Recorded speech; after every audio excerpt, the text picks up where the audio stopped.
Hello, friends, and welcome back to another Needlessly Nostalgic. I am one of your hosts, Tyler Nichols, with my other host, Mr. Lance Velchek. Lance, we are over halfway through our Elm Street, rewatch franchise chat. We haven't thought of a word for it. How you been feeling about this jaunt through Elm Street? It's good, man. I probably haven't done a straight through watch in 15 years, maybe 14. Yeah. I don't ever do that. So it's definitely interesting. It puts a lot of things into perspective that I usually don't get because I'm a picker, you know.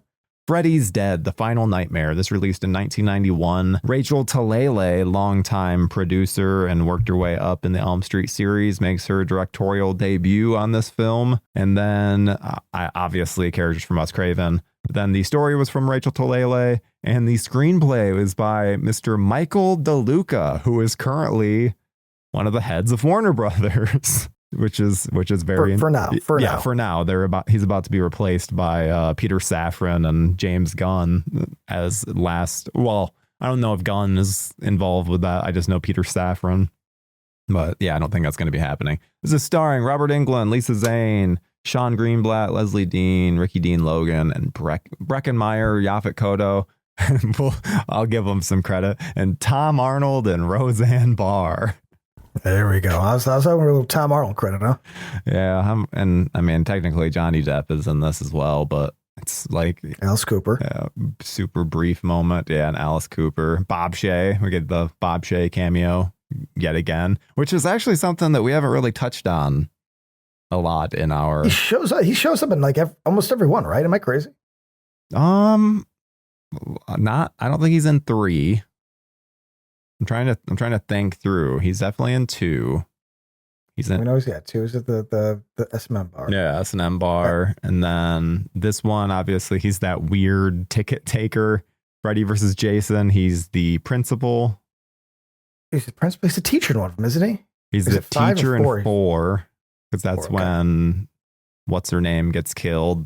Gets her face sucked. Want to suck face? Yeah, cunnilingus Freddy. Yeah, but I don't think he's in 5. Unless you can you think of him popping up in 5? I feel like he is, but maybe he's not. I'm just conflating how much is in this because I only remember him being in 2. So the fact that he even popped up in 4, I was like, oh, look at you, Bob Shea. Yeah, it's and obviously New Nightmare. Yeah, and he does. Yeah, obviously he's a New Nightmare. He shows up in Freddy's Nightmares. But looking at his IMDb, he was actually in the first film as a newsreader and KERGR radio announcer. But it sounds like it's the newsreader and then the voice is uncredited. So it makes sense as to why we wouldn't know him. But yeah, 2, 4. Freddy's Nightmares, Freddy's Dead, and then New Nightmare and Freddy versus Jason. That's a good amount, though. Yeah, I mean, he's only not in like Dream Warriors and Dream Child in the remake, so it's like it's like 5 out of 8, so pretty impressive. Not quite the 5 out of 9 flower cameo guy, but I also feel like it's more or less the boss putting himself into the work he's paying for. So it's not as charming, but at the same time, I'll give the man credit. If I owned a studio, I'd be like, I'm in the movie. Yeah, it's like he's just trying to be involved, which I always think is funny. Just like, yeah, he just wants to be included, which it's fun. Poor directors are on set. Fuck, this guy's coming back again. Come on. Well, do you remember he's actually in The Hidden as well? No. Yeah, he's just in he's credited as man in silver Mercedes picking up a gorgeous girl, where it's like, oh, I wonder why he gave himself that role. Like, oh, Bob Shea. I mean, you gotta love it. But yeah, this movie starts off with like another weird like rock song, but then it's. Did you ever expect an Elm Street movie to start out with a Friedrich Nietzsche quote? It's so corny. Like, I get what they're doing. They're trying to make it, they want to make it something epic. Yeah. It's just cute because I think like this is the wrong movie to do that for. Yeah. Okay. I'm just pulling it up now because some visual cues I want. I'm going to say this off the bat just because I'm such a a prick sometimes. I don't hate the rock music at all. In fact, I kind of like it. Oh, It's a plus to me, only because it's more 90s and more something I can get down with. Not like it is, Dream Warriors. it's less. Yeah, it's not hair metal. It's more 90s grunge. Not quite 90s grunge, but like on the way there. But exactly. Now, does it fit? Probably not. Should it be here? Probably not. But if I'm going to have shitty music, I'd rather, this is just more my style. Yeah, fits better than Dream Master fucking Tuesday night, just wailing. Well, of course. Look who you're talking to. No, I'd rather be dead. I like, okay. This is, I guess before we get in the movie, let's set our ground rules. I guess this is one of those movies that's really hard to kind of talk about because essentially it does everything wrong for a Freddy movie, especially if we're going off of this whole thing. That being said, I do think there are some interesting, fun ideas that I could actually get down with, but I'm going to have a hard time not going, well, yeah, but coming after 5, especially, there's going to be some trip ups. Like I know we had some discussions about, can't think of the director's name. He's great at Predator 2, Blown Away. Hopkins, you're saying how at the very end his framing was off of Freddy. That's this entire movie. So Rachel, I thought her name was like Talalele, Rachel Talalay. I would start off just saying, as a director, she's not bad. She's a terrible Freddy director, and I think that's a through line for me personally. But I also want to say that I think the last time I did, maybe with my buddy Brad, when, like, under special occasions, I watch movies in order, but I almost never do. Like, after I've seen them, I almost always, unless I buy a box set, will go randomly. Mm-hmm. So I haven't seen this movie connected to the rest of the series in a very long time. It sticks out a lot worse watching 5 like 4 days ago. Yeah. Watching this kind of randomly, like on it's fucking Halloween season, it holds up better. So I am in a really weird mood right now because I both enjoy this for being dumb and fun, and actually hated the fuck out of it, comparing it to like the rest of the series in such a short time period. So you're gonna have to hold my hand here, man, because it's I don't know. I'm both angry and had a good time. I don't really know where I'm going. No, I totally understand that that mindset, because there's a lot of stuff where you're like, why? Then they're like, we'll get into it, but they break rules. There's shit that doesn't make sense. But then there's things where I'm like, it is kind of cool to start off with this character that we don't know anything about, and they're essentially treating him as the last. He's the last one. So Freddy. So I like that it's like, oh, we almost like it's like we're coming into a movie.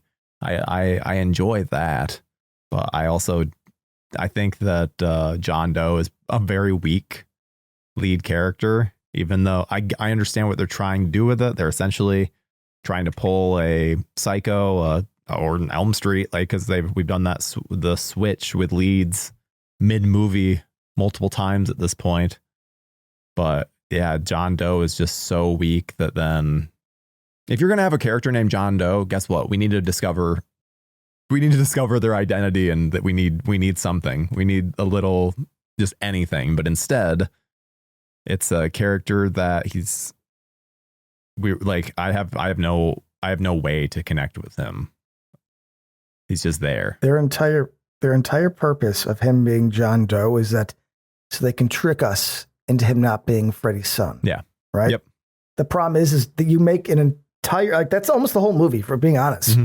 Maybe the last, I can't give you exact what, I'm just guessing the last 20 minutes, maybe a little more might be with Freddy's daughter as the switch. But the fact that we spend the whole movie with the vague character that they don't give us much because they need the twist to work, makes him shitty character. Yeah. It's like you fucking put all of your chips on that switcheroo being so awesome, but it's like, yeah, but he's corny and lame. Yeah.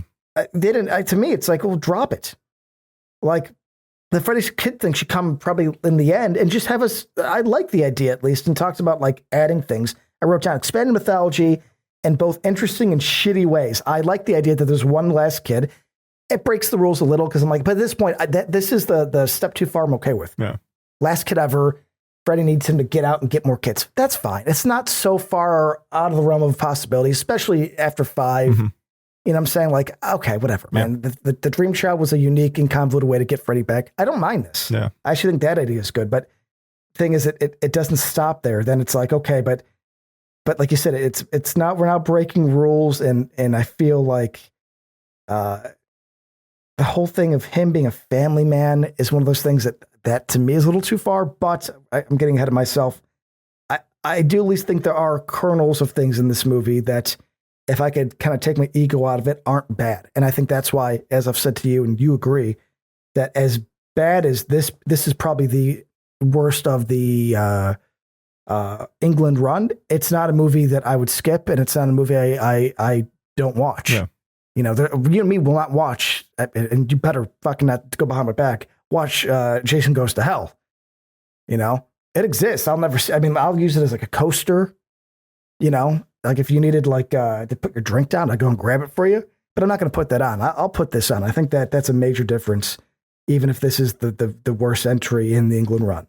It's not unwatchable. And I think that's because there are ideas and things that are fun and cool, even if they're not necessarily the best for Freddy. So there's a lot that is like just doesn't work here. But one thing I think that is cool and that like the Elm Street series needed to do was a plane nightmare. Like an airplane nightmare is, everyone's had one of those. Everyone. And if you haven't, then must be nice. Must be real nice. But this they're doing, and this is actually the most expensive Elm Street, despite the fact that it feels like a canon movie sometimes. And I think that you can still see some of the dollars in that. Like this scene is interesting. Like he's doing, like, they're introducing certain things that, like the little girl, I like that then we get the hints, because obviously we have that through line throughout of this little girl, and that then ends up being Lisa Zane. I can't remember what the fuck her name is in the actual movie. Lisa Zane's good enough. Yeah, Maggie, I think. Yeah, Maggie Burroughs. Yeah, because that's it. Maggie Kruger. But I like that they like how it's shot. I like old lady talking shit to him, and then she flies out the fucking window, and him getting ejected, and it's shot in like a almost Looney Tunes style, and I appreciate it so much more nowadays. Like, I love the look of this. All of the effects here, just fucking awesome. Yeah, no. I mean, here's the thing. I don't know if it necessarily looks like a Freddy movie, at least coming off of the run we've done. But I do agree, though, that like it's visually interesting. I guess it wasn't color correction, but just how it's lit and everything, and like how the camera moves. There's like, you know, this wide angle lenses. Everybody looks kind of weird, and they're all underlit. Everybody looks like gross and just kind of, yeah, like cartoony, but obviously serious. So it's like I'm trying to think what I would compare this to, but like, you know, almost really they're going for the Twilight Zone movie part. Like that to me is like an influence here. Like it has that kinetic, stressful stuff. And no, I mean, I think it's great. I wish the set piece was longer. That's my biggest complaint, but I do agree. I love it. She fucking goes up, he goes down, and he's flying. You see, like, I've always been fascinated because I don't really understand it, but there's these giant spotlights at the bottom.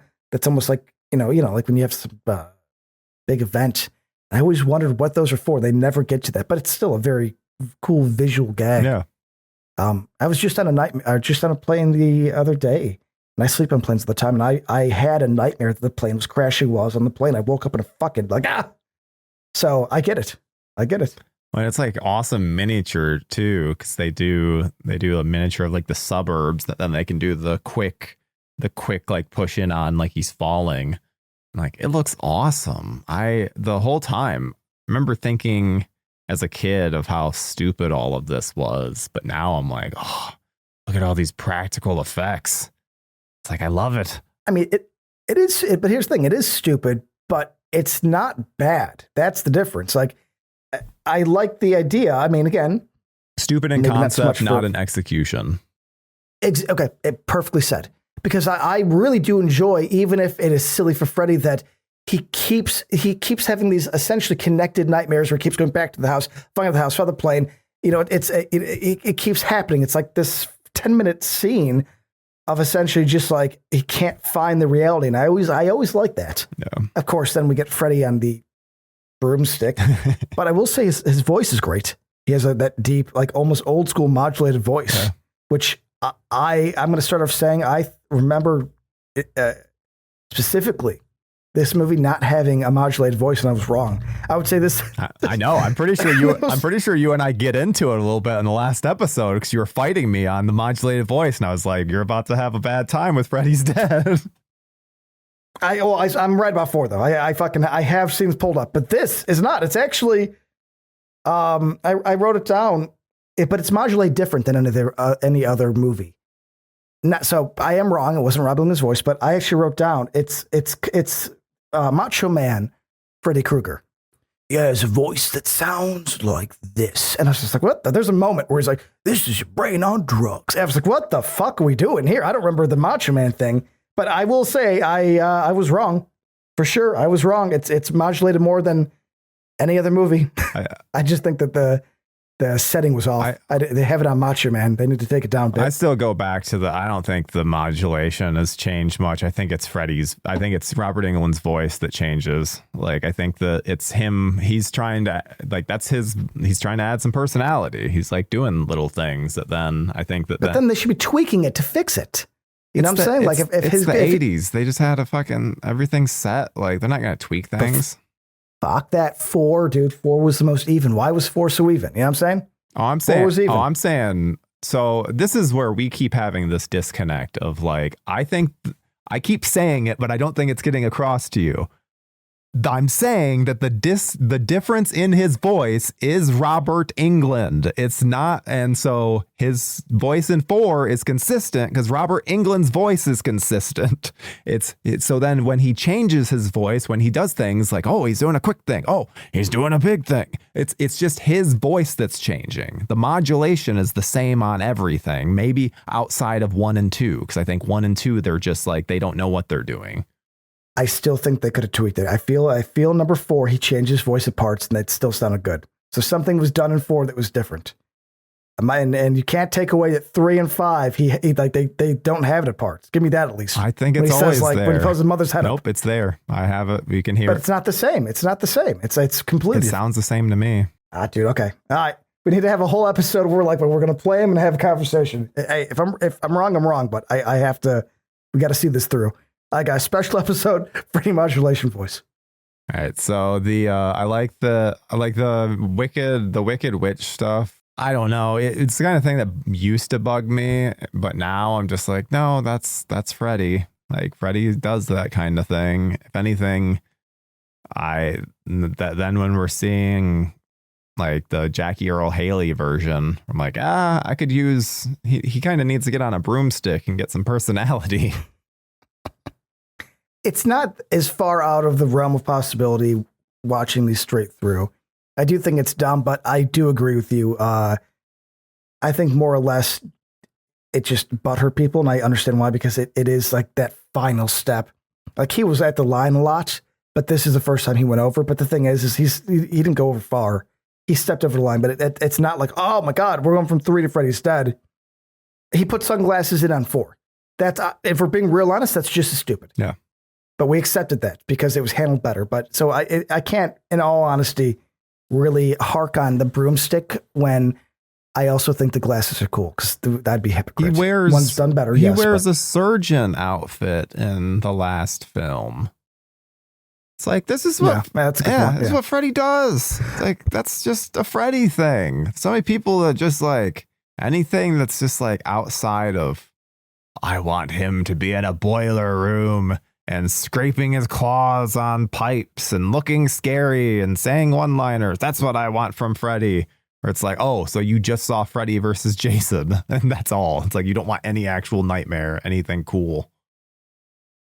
I mean, I don't know. Yes, but I mean, I also am the kind of guy that has a walk away moment in certain films. That's not this one. So I understand somebody's like, I can't go past 3. But if you've made it this far, this isn't this isn't 180 degree difference. That's a big thing, I think, where it's like, this is not far off the beaten path. You know, it's the difference between Bride and Seed. You know, Bride made a stride and then Seed went too far, but Seed wasn't that far from Bride, I don't believe. And I don't think this is too far from 4. But, you know, like I said, it is a line that's crossed. I will admit it. I will. But at the same time, you know, Freddy was getting goofier in each one. Like you said, he's doing outfit changes. Once you do an outfit changes, you can't really be like, why is he driving the bus? It's like, because he was also doing surgery. Yeah. He also was in drag, and I think in 4, right? He just like Robert Englund was wearing lipstick and glasses and be giving what's her name medicine. It's like, that's just as goofy. Yeah, they do a bunch of stuff. It's definitely they've done it in the past. And I want to talk to because the whole reason that they do the Wicked Witch thing, which I apologize if there's any feedback on my mic. There's, I think, a loud truck right outside my window right now. But there's a cool thing that they do where it's the reason they're doing that motif is the Wizard of Oz. Like the house is falling. That's a whole thing in Wizard of Oz. That connection's there for a reason, and it's something like this makes sense. It's a dream. Oh, the house is falling, and then it actually falls, and we actually get the house. Obviously, it doesn't make any sense of a house falling that far, but again, and still being in like one piece with a little bit of damage on the outside. But again, it's a dream. It's a dream. Like, it just works. It's just fun. Yeah, same with the bus stuff. Yeah. You know, he gets kicked out of the dream world Looney Tunes style. It literally has the cutout. Yeah. Like, okay. You know, it's not, like I said, it's not that far away from what we like it. It really isn't. Yep. Not saying it works, but I'm not going to pretend like this is a complete change of what we know and love. Though this is establishing that Springwood has this weird, it's like this weird time loop area now. Like, it's become, you probably didn't watch it, but in WandaVision, there's like a Wanda, like Scarlet Witch, she like traps a town and it has like a barrier on the outside. It's like I didn't even realize until this viewing where I'm like, oh yeah, it's genuinely like Springwood is just this weird portal into the Freddy world nowadays. It's not just a normal town that you can like just fall asleep in. It's become the Blair Witch Project, where it's the woods that you can't escape. That's one of those mythology changes that I'm okay with, because I think that's a cool concept. Handled well, not so much. But I have notes on it where, and obviously we'll probably talk more about it, but you know, that little text saying like all the kids have died, the whole town's fucking crazy. It's essentially just like, yeah, it's the Bermuda Triangle. And, you know, as we've kind of said before, and I think 5 specifically, were the fact that kids are still even doubting. Yvonne doubting Freddy is like, well, guys, come on, we've had so much death.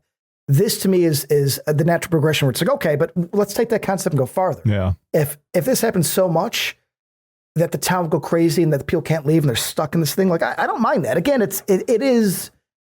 I mean, it is so far removed from the original, but if we're going connected sequel route, I don't mind this. I like the idea. I wish it was done in a serious movie, because I think it could have really had some interesting things to say. But even in a silly cartoon movie like this, I like the idea that essentially once they're in Springwood, they can't get out, and that everybody in there is fucking nuts. I think that's kind of fun. Did you ever read the Peter Jackson script for this? I mean, I know about what they told us in the documentary, but I've never actually read the script. I mean, that's where they're beating up. They knock themselves out and go and beat up an old Freddy. Yeah, right? Teens are like, it's like the whole thing where it's almost like the get fucked up and what are you doing on the weekend? Oh, we're gonna go in the dream world and beat up on Freddy. And there's some incident where like one of the kids gets himself killed, where then that gives Freddy just enough power back that then he's able to like start like crawling his way back to being able to kill the kids. So that concept obviously was used in Freddy vs. Jason, or at least not the concept, but the idea of him like killing a kid in the fear, kind of regenerating him. Did you read the script? Yeah. I mean, I'm not gonna lie to you. I don't like that idea personally, only because I don't want to see my Freddy like a bitch, even if he does kind of have his Rocky comeback. But at the same time, maybe Jackson could have done it in a way that I would have liked. But I haven't read it though, so maybe script wise, it actually is cool. I don't know. It's I had to do it for the WTF Unmade, and it's not a great script. It's one of those things, cool concept, just doesn't. Especially, I remember the ending just not really working, and it just kind of, I don't know, or just kind of flailing a bit throughout, where it's like, okay, you guys clearly had this great idea, but then didn't really know what to do with it. And from what I remember, I don't think they were given a whole lot of time. Because it makes sense. Wasn't this whole thing people had like get a script done like in a weekend? Yeah, because they commissioned, I think, 6 different scripts, and then they just took the one that they thought would work the best. And I guess they thought that this one would. I mean, obviously. So Rachel Talalay, she started off. She's been on every single movie, and she's been one of those people that's been able to. She worked her way up with each film, which is quite impressive because it's obviously not something that. I agree. Yeah. But can I say something though, real quick? This is the one movie outside of well, I mean, the first doesn't really count, but for the most part, I think we can agree that Jack Shoulder, I don't know his work that well, but everybody else was, and probably Jack Shoulder in a way, they got like an interesting director to take it in a direction. Mm-hmm. This is the time where instead of doing that, they just promoted somebody. And I think that this is the worst fucking movie to do that on. I really do. I'm sorry. But for Freddy's Dead, I think they needed to hand this to somebody that had the vision like Hopkins or Rennie Harlan, that fucking blonde guy, Harlan, or Chuck Russell, or I don't know. I think it's awesome she was promoted, and I really, in any other job, I think that's awesome. I'm going to blame her though for a lot of what I think is wrong in this movie, and I don't have an issue with her. I know she does a lot of Doctor Who. I think she's probably great at TV. No, I'd say she's great at TV because she's shot like a TV movie. I mean, shot like a TV movie, and she's mostly been in TV ever since, so it makes sense. I want to make sure because I want to follow this through line, and I think it makes sense and I agree with you, if this was not the right person for it, because she started off as a assistant production manager on the first Elm Street, moving to production manager on the second. So production manager, that is most basic of stuff, like making sure people are where they need to be. These getting production assistants, making sure like locations are paid for, all that. So it's all super boring, not creative stuff. She did that for the first 2 movies. Line producer for the third film, which, as you know, anyone that has been around movies, line producer, just continuity. That is what their whole job is. Hey, she was holding it with her left hand, and so they're just taking notes the whole time of like, oh, well, because they got to keep consistent. So again, not a creative role. And then for 4 and 5, she was a producer. So producers, they're not just money, right? Executive producers usually money, but producer, I don't know. It's weird with producer because it's like, I don't want to say what she did as a producer because she could have been one of the more involved producers. She could have been a production producer, or she's more, you know what I mean? Like there's many, the producer label is way too wide spanning, kind of like the director label in TV. It's like on TV, the person who has the most control is the showrunner, but on a movie set, the person who has the most control is the director. So it's a weird dynamic. But essentially what I'm saying though is she didn't come from anything creative, which we've known from the series. Like, you got to have some creativity. Got to. Like, all of our prior directors were super creative. It's the strength that this series has over just about every other horror franchise. I'm not going to be as cocky to say it is the top, but in terms of creativity, top 2 Yeah. for sure. Yeah. Well, and looks like she actually got her big break with John Waters. That's cool though. Yeah, production. I've seen him. Production assistant on Polyester. So starring Divine. You know what? Holy shit! Think about the tone of this movie. So I actually wrote down. Well, John Waters. That's why I wanted to bring it up, because I was kind of having a moment of like, wait a minute, John Waters. Like the fat redhead chick in the plane, underlit, like makes her kind of ugly. Like that's John Waters. The fair stuff, John Waters. Yes. Okay, I could see that. I mean, but it's okay. So this is John Waters did a Freddy, but it's not, because John Waters would have been more. It would have John Waters light does Freddy. Yeah. Somebody who was influenced by John Waters decided to make a Freddy. And you'll be interested to know Rachel Talalay is actually from Chicago. Okay, so I just looked up. So is Lisa Zane. No shit. I had no idea. That's crazy. Yeah. And then Robert Shea's a Detroit boy, so hell yeah. Look at us. Yeah, we got it all. We got it all taken care of. Got some good connections. Yeah, I guess Robert Shea's the kind of guy you want to have that connection to. I think he's retired at this point. He started a great company. I mean, even if he's a dick, dude, let's give the. I mean, I couldn't do this. Absolutely. Absolutely. He was able to. He put so much on the line multiple times to get these movies made. It's the kind of thing that. And New Line, 80s and 90s was fucking fantastic. So let's give. I like Shea. Yeah. Even though I'm sure he's kind of a dick, but also you got to be a dick if you're running a company. You can't be like a sweetheart. I don't know. The New Line Cinemas logo was a very big deal for me as a kid growing up. It was like a sign of quality.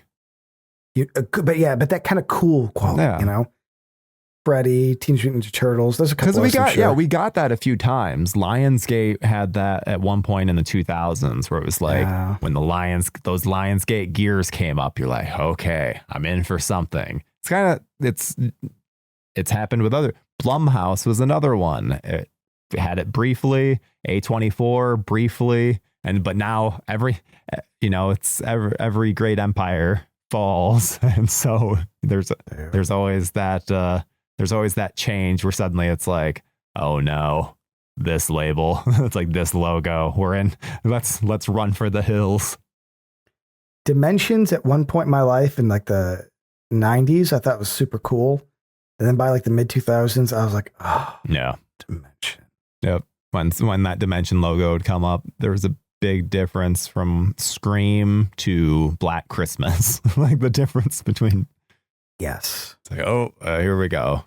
Which obviously it worked out with Black Christmas, but I'm not going to deny that wasn't a random, like a luck of the draw. Which sure, but you're basically saying that's a good one in a river. That's a nugget of gold in a river of shit, is what the great Dennis Hopper once said. Exactly, because I think that was also when they had remember Dimension Extreme. They had their Extreme label. That they put out new French Extreme movies on DVD. Yep. That's how I saw Inside and something else. Same. I think they put out Martyrs the same way. And Frontiers, and they had a bunch of weird shit like that. Let's do a French Extreme extravaganza and just have the fucking worst time, huh? This is the saddest time. The podcast be like, I don't really want to keep going anymore. There you go.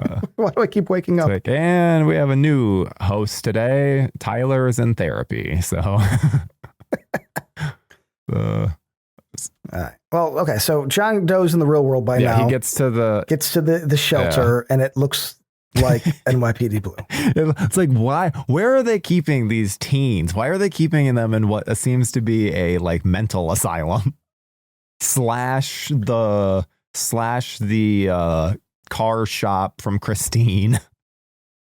Right. It's such I mean, for a movie that has money and that I know it was fast, but I kind of agree. Like 3, we establish the hospital. It looks like a hospital, feels like a hospital. I mean, even if it's not necessarily one. It just, I think, logistically made sense. This, I don't know what's going on. I made my notes like every time they're in a different part, it seems like a completely different location, but it's all the same. Halfway house. Yeah. halfway house. That's a pretty. But it's not a house. It's like a building, kind of. But also, all these are these like orphan? No, they're not orphan kids because they're just like bad kids. Because the one guy, because Breckenmeyer has his dad talking to him.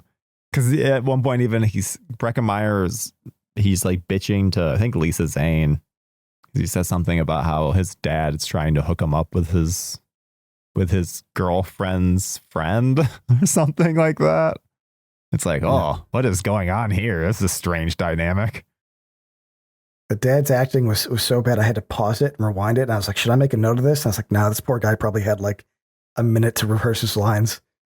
It was like, he's just like, I don't know, he's like bitching at him. It's like the first time we see Breckenmeyer and his dad is just, I mean, it's so bad. It's so bad. I mean, there is definitely some uneven performances here. So I'm not blaming him. But, there's a reason why this is like a stoner's awfully good kind of movie. Yeah. It's bad performances. The kids interact in such a weird way where that is so unnatural. Like, I can't stand Tracy. Tracy screams everything.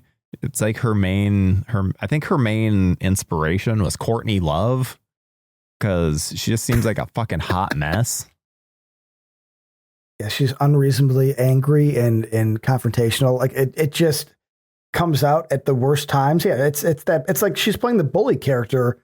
Only these kids are old enough where it doesn't make sense. There's no bullies. Like there's no one to bully. Like it's like just like there's just a weirdly aggressive woman. We're like, chill out. Carlos and Spencer and John Doe are not this worthy of your wrath. And they try to explain it with like a deeply dark and out of character for the movie, like her dad molests her. And it's like, I'm not saying that's not a character trait that would work, but it's just like, in this movie? Yeah. Fucking 10 minutes prior, we had Roseanne Barr and Tom Arnold being all goofy. And then we're like, her dad touches her. I'm like, guys. We're going to do Kung Fu and have throwing stars. And 10 minutes later, let's fucking get the tone down. That like doesn't even happen until it's just like a brief scene towards the ending where you're like, we won't get into that yet. I'm just saying that's the explanation that she's a bitch, but I'm like, that doesn't fit the movie. Yeah. Like, I don't know. That's one of those things where in the script, maybe it makes sense, but they should be like, you know what, let's tone it down because you're going to come off too aggressive and you're just going to make people hate you. I hated her character so much, but I also didn't understand the point of Yaphet Kotto in this. I don't understand in any way. Like, why is he in this movie? What purpose does he serve other than the weird dream exposition? That's it. I think to give exposition and probably, okay. Yeah. Well, I think we both know they offered him probably a good shitload of money because he's like a respected actor to be in this for 15 minutes and spew dialogue. I mean, no, because the character itself, because this adds a whole nother branch of mythology that up until this point, I was okay with the town being a Bermuda Triangle and this happening. But now we're like, and he says that it's such a fucking bad line. Right? It was like, he like basically tells you the whole movie. It's like, actually, they have the green demon's power to turn everybody into evil and do their bidding. I'm like, ugh. And then it has the poster. It's Emerson County Museum. It has the dream demons on it. It's like, oh, you just happen to have a poster, a fucking 24 by 36 poster on your walls. That's next to just all this other just random art of the exact things that, yeah. And it's like, because he like studies it, right? Or he's like, I control my again. Like as a character, it's not bad, but it doesn't make sense here. It's Maggie should have been that part. She just makes the two characters alone, and she heads the whole thing. She's in the dreams, trying to have kids. The same shit that we've had before. But I mean, don't get me wrong. Having less Yaphet Kotto is worse than having no Yaphet Kotto. But yeah, I mean, if I've never seen a paycheck role be so obviously a paycheck role in my life. I mean. He doesn't even really try. No. I feel like he's just doing like, I'm giving you one read and that's a fucking cut. 100%. I don't think that, I think they essentially just brought him in to then give it a little bit of gravitas where it's like, what's the point? What's the point when you're not going to actually make anything interesting from it? Cause it's just so Yaphet Kotto, they could have, like you said, they could have easily had that be Lisa Zane's character, which would have, it would have worked so much better, because it's like, you can then just make Maggie suddenly, where she's just like, you know, I've had this obsession. I've had this obsession with dreams. I can't really explain it. I've looked into things. Because then you're like, oh, yeah, it makes sense that she would, because guess what? Her dad's a fucking dream demon. Like, the dream demons brought him back as their little surrogate. So it would make sense for her to be after him. Instead, it's like, oh, hey, Yaphet Kotto, you know this thing you're super interested in? Hey, you have the daughter of one of them, just like right here. What are the chances? If the movie really wanted to like use his character, he would have gone on the trip with Lisa Zane. But they couldn't afford Yaphet Kotto that much, so they didn't. Hence, his character makes no sense. He should have been next in the van, him and Lisa Zane going on dream demon adventures and figuring shit out. But that'd be the whole budget. Yeah, which then, it's like, then they would have had to kill another person off, which God knows they don't want to do that in this fucking movie, because... No, isn't this 4? Isn't this like I think it's 4, right? Let's see, John Doe, Carlos, Spencer, and Freddy, if you want to count him. Oh, shit, there's just 3? Yeah, which I don't think we can count Freddy, because Freddy's every movie. No, it's just them. There has to be one more. Nope, just them. Because because Freddy attacks Tracy and Yaphet Kotto, but nothing happens. Yeah, a middle-aged man and a girl that knows how to kick Freddy. Well, whatever. I guess that's just something. Yeah. No Dream Master powers. That's for sure. At least I will say that does when John Doe falls asleep in the halfway house, that is some of the most that it feels like an Elm Street. It's the closest. Yeah. House is all gross. Though again, I'm not trying to complain. I do like things, but as I'm watching it now, like it has the wear and tear. But when you think of 4 and 5, it's like gothic or just like shit's floating around. There's a lot of cloth, a lot of wind. Yeah. This is the brightest. Yeah. I really don't understand the cinematography of this movie, because this is the set wise. I think, if it was lit differently, but at the same time, I guess I don't want the whole episode to be just bitching how bright it is. But I agree. I think this whole set piece, and he sees himself in the sane asylum with all his blood. That's cool. That's like a fun indie little horror movie. I could dig on that. He walks up the stairs and it's like that shitty keyed out blue effect, and I was like, I can like that. Yeah, which I like. Well, and I should say too, we have the staircase on the right side. Finally, they moved it. Wait, did they? Yeah, it was either in 4 or 5. It moves to the other. It moves to the other side of the wall, where it's like, that's not right. You guys did the wrong thing. Good eye. I never. If I didn't bring it up when we were recording, then it was a mistake on my part, because I meant to. Because I think it's 4 and 5, but it might just be one of them. It might just be 4, because I don't know if the house is in 5. The more I think, it has to be a part in 5, because I think even the house is in this. But that's a good continuity error. That's kind of stuff. You got to get right. At least they got it right here. Did you notice too the fucking John Doe, he pushes a security guy through a window. So can I ask you something? I wrote it down actually, because I was like, is this a mistake or is it just like the copy I have? The guy gets up, says asshole, but his mouth isn't moving. And then his mouth starts to move and nothing comes out. That immediately cuts to John Doe. But I remember thinking that the security guard is way too chill for essentially being assaulted, because no security guard's going to be like, oh, mistakes happen, you're sleepwalking. It's like, I don't know. I was surprised how relaxed everything you're came. A security guard. This is your moment. This is your time to shine. It's like, you got to be on guard. And now suddenly he's just like, oh, slowly getting up. Asshole. Yeah, asshole. Shouldn't. And the fact that he doesn't seem to, I don't know, doesn't seem to care that he went through a window. It's like, wait, what? Why? Yeah. And then nothing comes of it. They just cut it. Just because we got to get to the next scene. Yeah, but now we're in the van, we're leaving, and this is the chunk of the movie that I think is fun. Again, not necessarily gonna, not the best Freddy stuff, but I like them heading to Springwood. I like this whole thing. I don't know. This is where at least we're changing scenery. Yeah, you get your very small Springwood. It's like 3 streets, but I appreciate getting outside a little. Yeah. We're outside a ton in this series. No, usually, but I like all the transitional spaces. Usually, exactly. Yeah, funerals schools. Or driving from the diner to the I don't know, somewhere. I feel like that's the only time we're like outside, like the expressway scene in number 5. I'm like, ooh. I'm trying to think, and it's essentially outside of schools that we get our daylight and funerals. Those are our main daylight settings for an Elm Street, which I kind of prefer. I'm assuming just because it costs more. Yeah, but I mean, I agree, because I think that there's a specific tone this movie has. Like, it is weird seeing them just drive in the sunlight.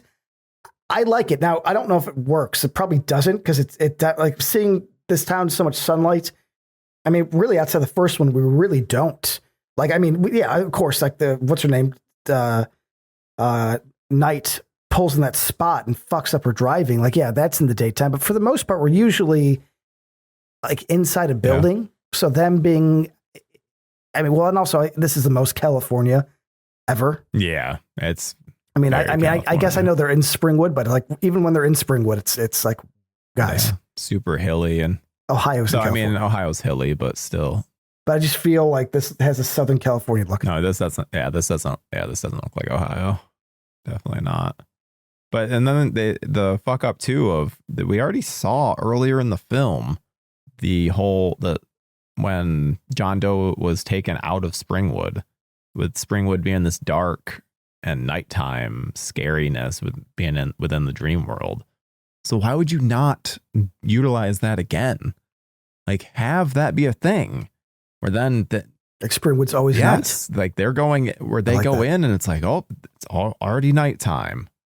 Because then that's crazy. It's only 4 o'clock, like it make it like a Bermuda Triangle shift where the things that literally be thing where it's like, you guys, it's been 12 hours. Why have we not seen the sun? Like, then it would make sense with this weird world. Instead, it's like, wait, why is it daytime if then they already established this weird dream night world? I don't know. I've always thought that was weird. They just missed an idea that they didn't really follow through. I do like, again, maybe for the wrong reasons, I do like this town fair, only because I think it's so fucking weird. Fucking strange ass carnival.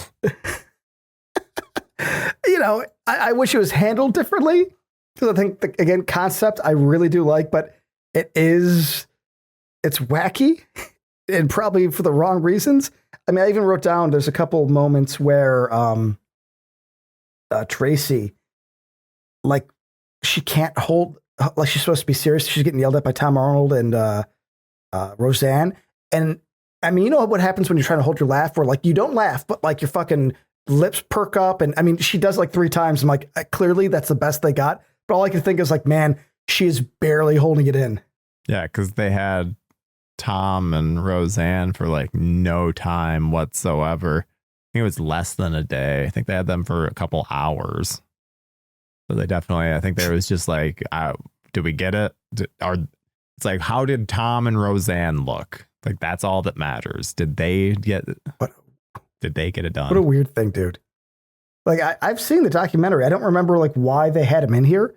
In fact, if I remember correctly, the documentary is a lot of them being like, we're not really sure why we made these decisions. I feel that was like the entire thing, because I don't remember any plausible reason to have Roseanne and Tom Arnold outside of she being a big star at the time. She was a big star, and wasn't Tom Arnold the fan of Elm Street? Sure, but that's not enough for me. It's like, why are they in the fucking movie? Like, not even like in some weird like background scene where like they just look weird and they, put them in like weird teeth and makeup. It's like they have a whole scene. Though Tom Arnold does say, "Look what you done did," and that's kind of hilarious because it's such a hillbilly thing to say. I think we got to remember too of the horror trying to get mainstream acceptance was a big thing. So then some like Roseanne was the biggest show on TV in 1990. I mean, it was fucking massive. That thing. I mean, what else? Maybe Seinfeld, but I think Roseanne was still beating it in 1990. So it's like it was the thing. So then it's like, wait, you find out that like, oh, did you hear Roseanne's husband is a Elm Street fan? Well, let's see if we can get him in. That's how I've always taken it. No, you're probably right. I'm thinking more just in terms of like respecting material and like how would you fit these characters in, because they really just were like, let's have them back goofy. I have it paused. 2402. Everybody's barely holding in their laughter, which I think is kind of funny because that also means that Roseanne and Tom Arnold were fun. Obviously, we're having a good time. Which all the actors have had good things to say about how they were treated by them when they were on set. So yeah, and that makes me happy. I don't want them to, because if you're that big, like you said, that big in the 90s, being a dick is not out of the realm of. Yeah, there's plenty of stories of Roseanne being a terrible person. So, but I don't think on this one. But concept wise, I like it. It sucks. This whole movie is full of things that like the Elm Street movies could have done differently. But again, I do like the idea of the Tom being crazy and having no kids, and everybody, because there's no kids, they're all just kind of losing it. There's that fucking guy alone on the little, I don't know, bumper car. It's such a stupid thing, but I don't know. I love it. Like this old man just alone, just drive the bumper cars, no kids. Everybody's aging out. It's essentially Children of Men, only, not quite. Yeah, I mean, they don't lean as far enough into the concept of this town of, oh, they don't have any kids. It's more of just wackiness. Which also too, I guess I don't want a bunch of parents who are actually like realistically mourning their lost children. I prefer this more over the top carnival style. It allows me to more entertainment value versus, oh yeah, that is sad and fucked up. It's just depressing. Yeah. But I love that they keep driving by the statue and it's just the same three buildings.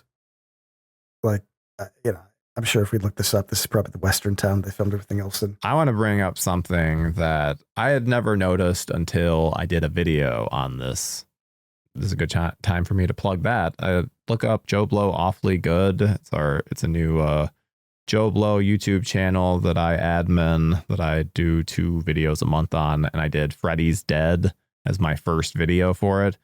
And I discovered a crazy thing within the school for this, and essentially it opens up a whole slew of questions about Freddy's history, because Freddy, he's known for fucking with people a lot. And once Lisa and John go in the school, they discover this teacher, and this teacher has all this, like, he has a timeline on the board, and it's this weird Freddy timeline. And it starts off at the year 0, and it says, "He has come." And then it's 1066, aligns with the Saxons. 1492, sails ocean blue. That's Christopher Columbus. 1929, the crash. So stock market crash. 1933, Munich sighting. 1945, Hiroshima and Nagasaki attempts fail. And then there's a child taken, 1960 something. I can't see it right now. But that's supposed to be Maggie with the child taken. But it's just like, what in the fuck why is Freddy putting this random information? Obviously, Freddy was not around during this time. Why is he even claiming that? There's one, it's 1977. Freddy kills Elvis, ? Like, well, that's the problem. The dream demons, right? Is that essentially that just changes everything? I mean, if Freddy wasn't around, but are they saying the dream demons are Freddy's essence? I don't know. Because yeah, I mean, we see Freddy in this movie become Freddy. We see the moment. It's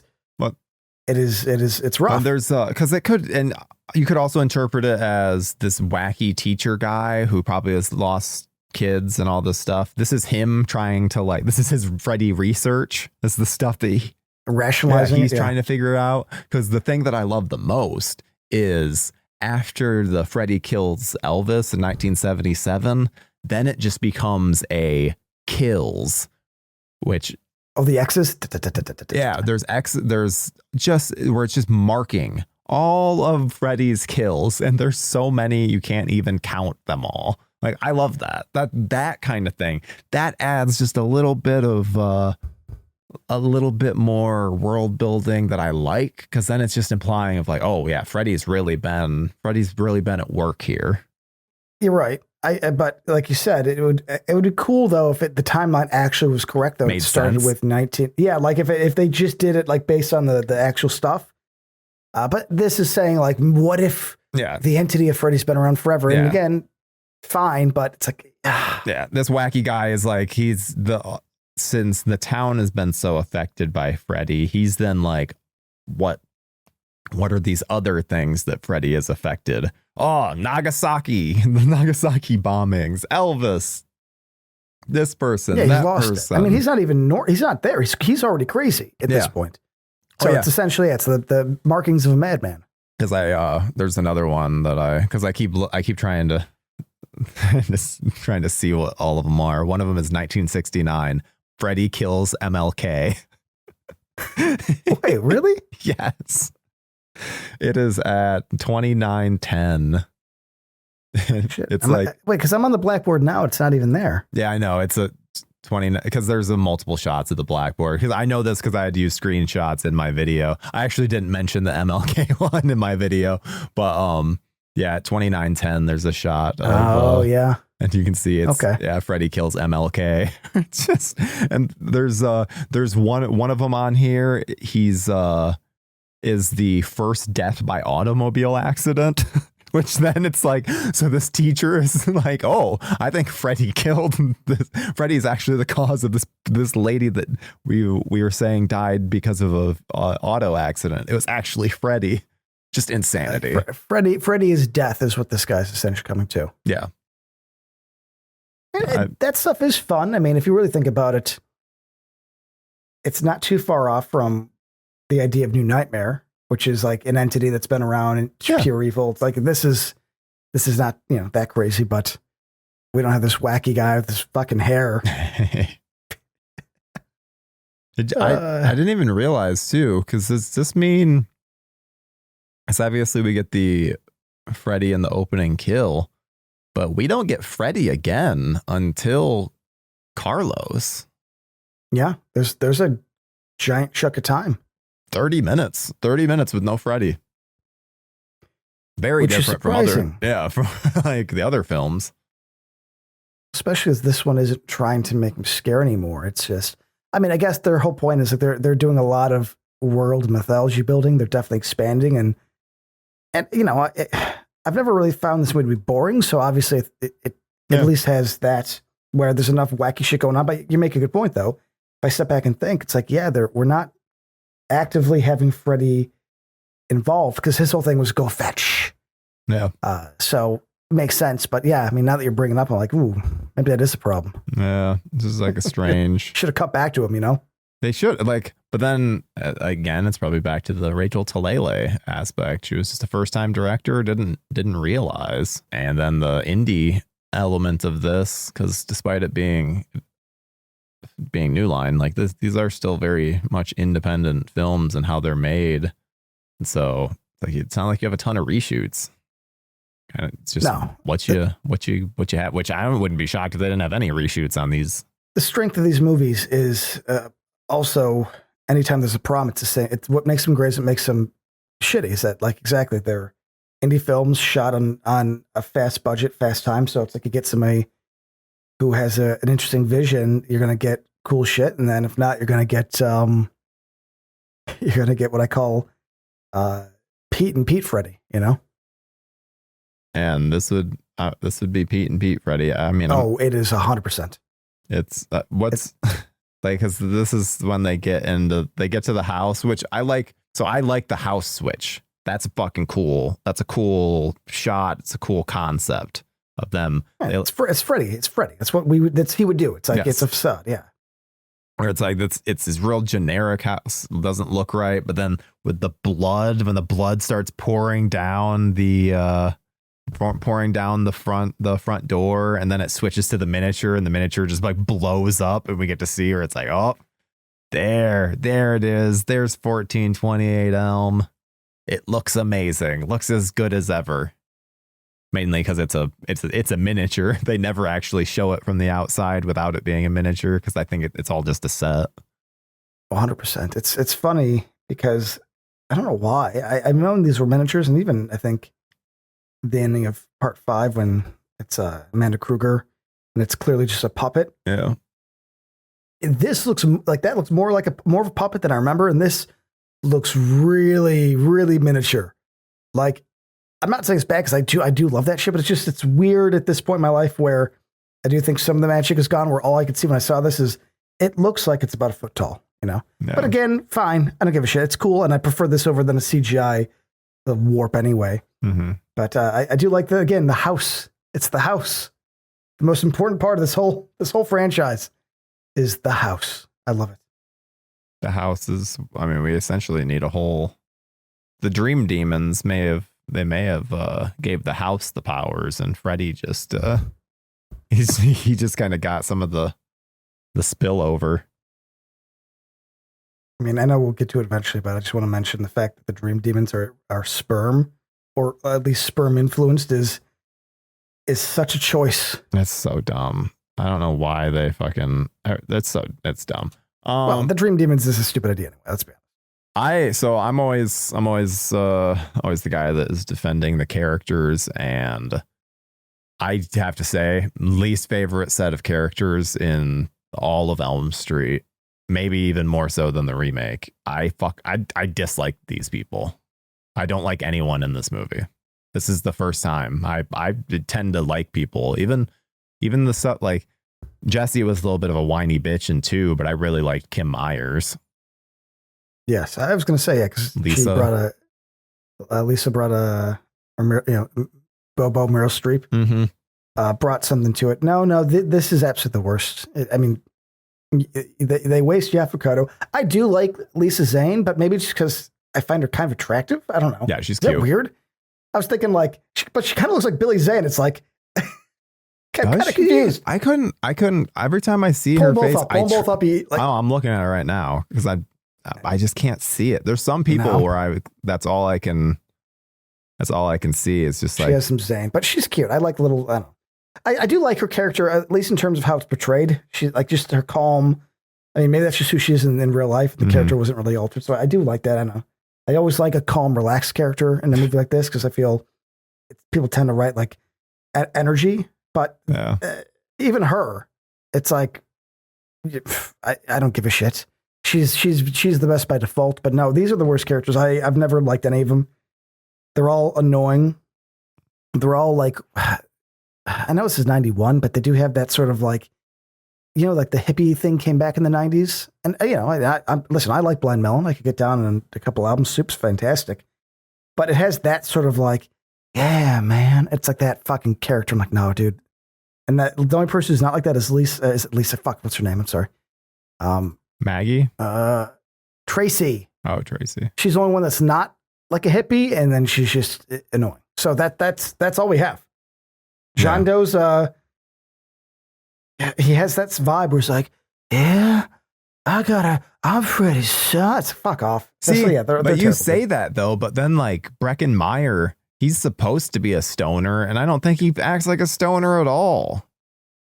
No, but he just feels like that 90s character. I don't like him. I don't like him as he doesn't do anything. Yeah. I'm just saying that like all of them have like a very similar type. It's like really the Carlos, Breckin Meyer, and John Doe to me don't have enough personality differences that they're all just, I want to say like the same character, but like they're all each playing a different part. Yeah. I mean, I don't know. There's nothing here that I enjoy. I enjoy the wackiness of the movie, but this is the worst cast ever. No, I'm right there with you. The cast fucking sucks.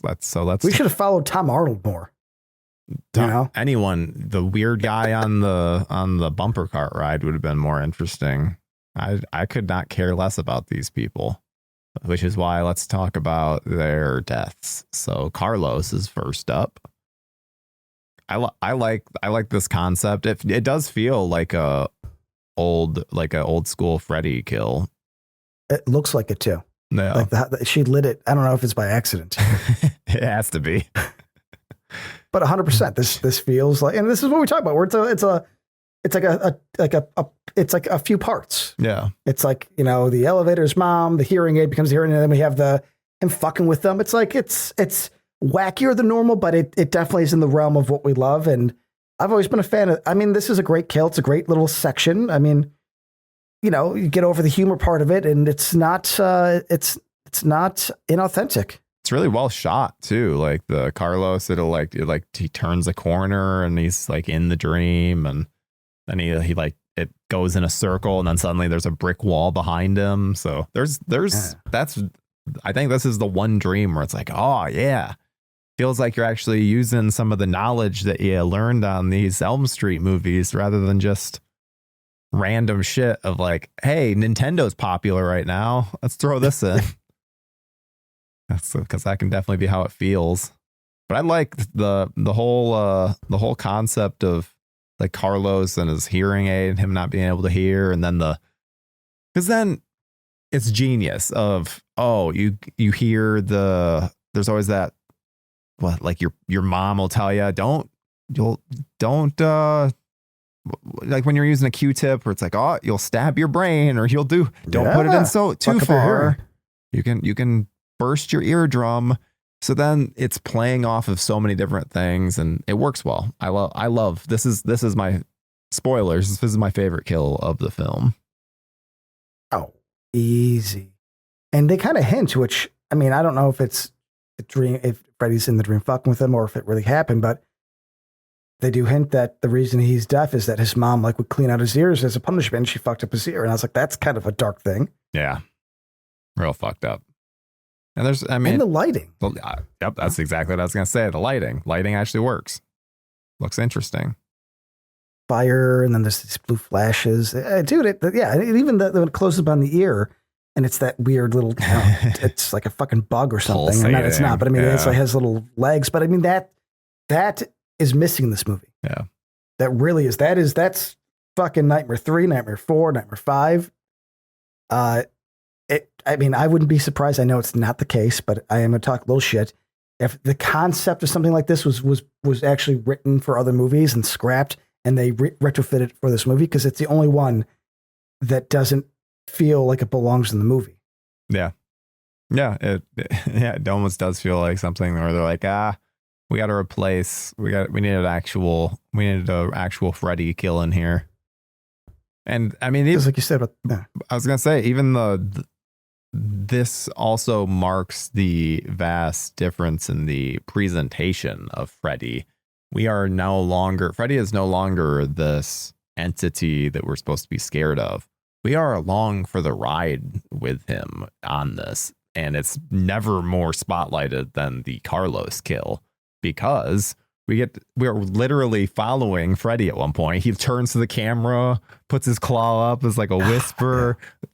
This is like a theme park ride at this point, and we're following Freddy. This is a fun thing. This isn't oh no, Carlos. It's yeah, Freddy.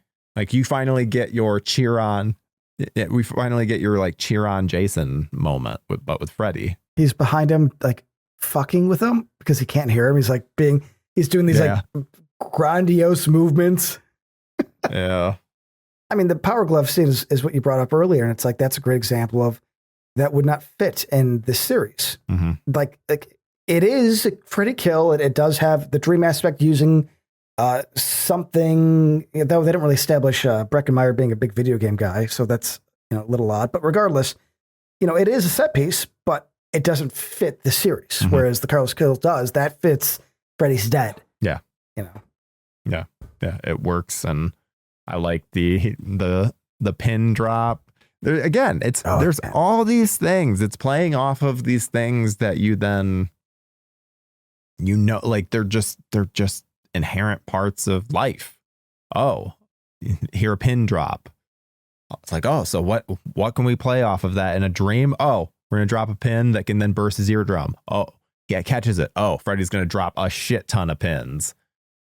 And making the hearing aid like a super hearing device is that's a cool idea. It's like, okay, let's reverse it. Let's play it on its head. He can't hear. Now he has superhuman hearing, which means that any noise could kill him. I was like, oh, awesome. Let's play around. Let's talk about the coolest prop in this film. The chalkboard.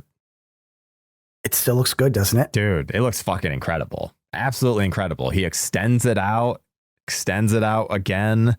It is fucking brilliant how they managed to do that, which I assume it's like it's rolled up, like it's paper that's rolled up that then like unfurls. But then you obviously once it goes the other direction, it's a whole new prop.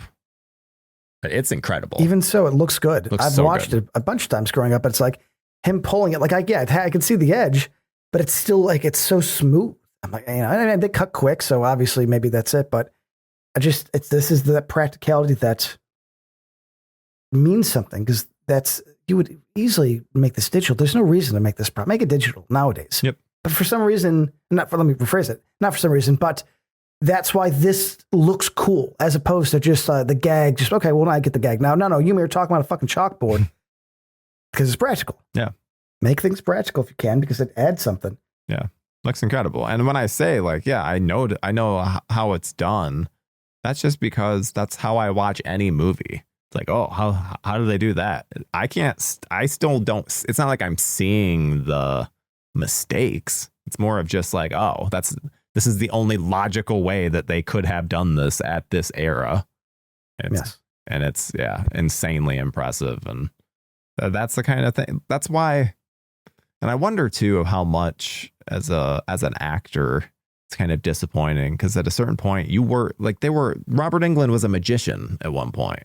Like, I'm not saying he was a magician. I'm saying the stuff that he would be able to do on camera.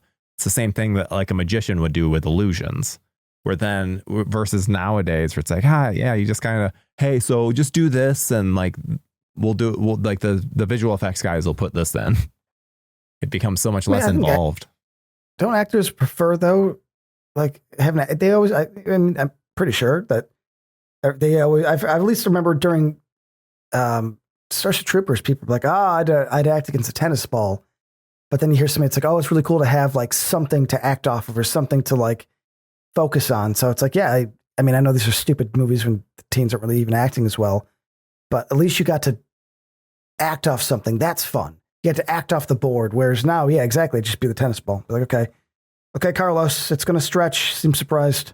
Yep. This is what it's supposed to be. So act like that's what you're seeing.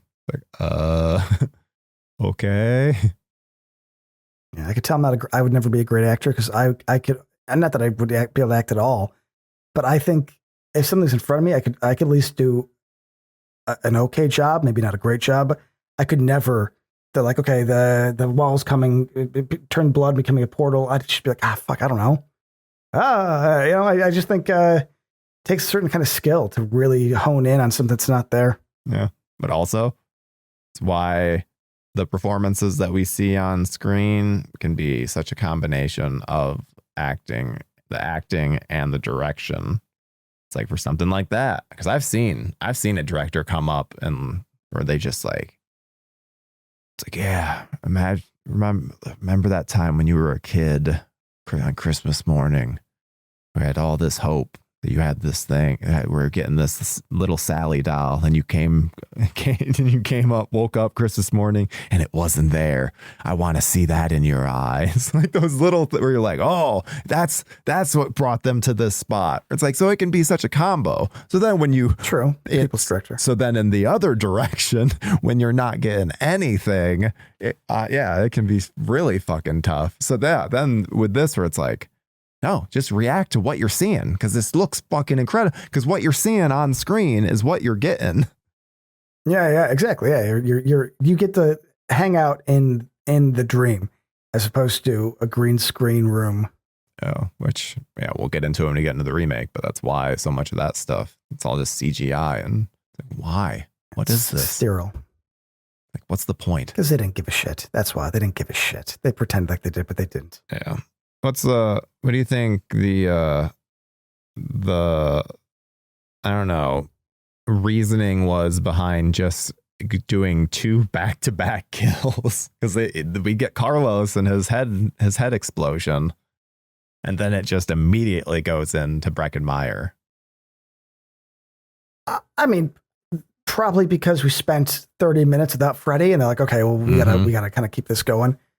I mean, I prefer it. I was it 4 or 5 or no 4? That was just like kill after kill after kill. I like that. And I think Breckenmeyer's kill is visually. I think I actually like it on a visual aspect. So I think it's interesting and cool. I just think it's shitty Freddy death. But I mean, this is one of those things that I'm not going to pretend like I don't like the Johnny Depp thing. Yeah. Turning into like the weird hippie, trippy, like, I don't know, effect by the TV, and then him being pulled in the video game. It's like all the visually is cool. Like the background behind the TV changes, like the world's changing. I was like, okay, this kind of shit that I'm into. Like I wish it was a cooler concept. Like I said earlier, a lot of this kind of feels. This movie feels like, and I know it's not, but how I kind of explained it to myself was, somebody said, okay, make a Pete and Pete type of Freddy movie that could be both R, but could be cut down to essentially like a very low PG-13 that we could like play on TV. Because that's how this movie feels to me, where it's like, there is some stuff that's R, but you could remove like 3 things. And this movie is essentially like a TV Freddy, something that could be played on in front of everybody. Because again, this exact kill, it's a great example of that, where it's like visually it's cool, but even when his stomach is being pushed in the real world, that's cartoony. Yeah. The video game stuff, he's getting hit by a fucking tennis racket. It's like, it is technically a Freddy death, but it is very neutered to, where again, if it wasn't visually cool, I would be a lot harder on this. I'm probably a lot nicer on it because I've accepted it for being essentially the RoboCop 3 of the series, essentially. I don't understand the rules of this world in any. I don't think there are any. Yeah, because there's at one point Lisa Zane is awake, yet she sees Breckenmeyer fall through the floor, which then into the vagina tunnel, right? Yeah, which then Breckenmeyer is also moving. He's like bouncing around in the real world and the dream. It's just there's all this like stuff happens in the dream and parallel. Whatever's happening in the dream also is happening in reality. It's like, wait, when has that happened? It's like, because usually it's like, oh no, what we're seeing, and then it's some different representation, like Joey getting killed with Freddy coming up in the bed. It's like, no, what actually then happens in the real world? Joey's fucking dead, floating in the fucking sealed bed. Like isn't like there, but meanwhile in this film, it's like, no, everything you're seeing, that they're doing it. I'm like, what? But then Carlos isn't, so why? I don't know. The only time that I think they did that, what is it, Lisa? Who's the blonde chick from the first one that's being dragged across the Tina? Ceiling? I feel like that's really the only time they did that, because I kind of established after that. Oh yeah, I guess. Like, what's her name? Getting her face getting stuck. But that thing is, that's its own entity. Part 1, like as we said, it's the whole kind of acts as his own thing. The sequels kind of take what they loved and tweet it, because the girl gets her face sucked, just wakes up and is choking. Mm-hmm. Like they establish it, like you do have physical effects, but it's not like you're not bouncing, you're not doing crazy shit. It's essentially because the real world has to see it as just you died. Yeah, it has to come off real. So that's the issue, is that essentially the dream world and the real world they're not really separate in this one, or they are, but they jump back and forth. They don't really have an established like this is what happens. Like, well, for a Breckenmeyer scene, it's cooler if we see it. It's wackier. So fuck it, let's just show it. But it's like, okay, I guess. But like you said, Carlos just disappeared.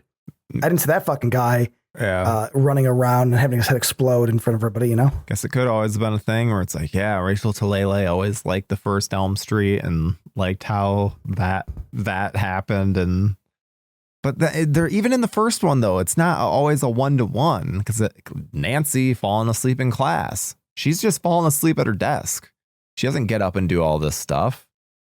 Same with when she gets up and goes downstairs. She's not like actually getting up and doing these things. But then there's times like Rod gets he gets hung by the cloth, his bed sheeting, which like what is happening in the dream is happening in the real world. So there is some stuff, but then it's like that aside, because it's like we're going into the rules that then have been established from 3, 4, and 5.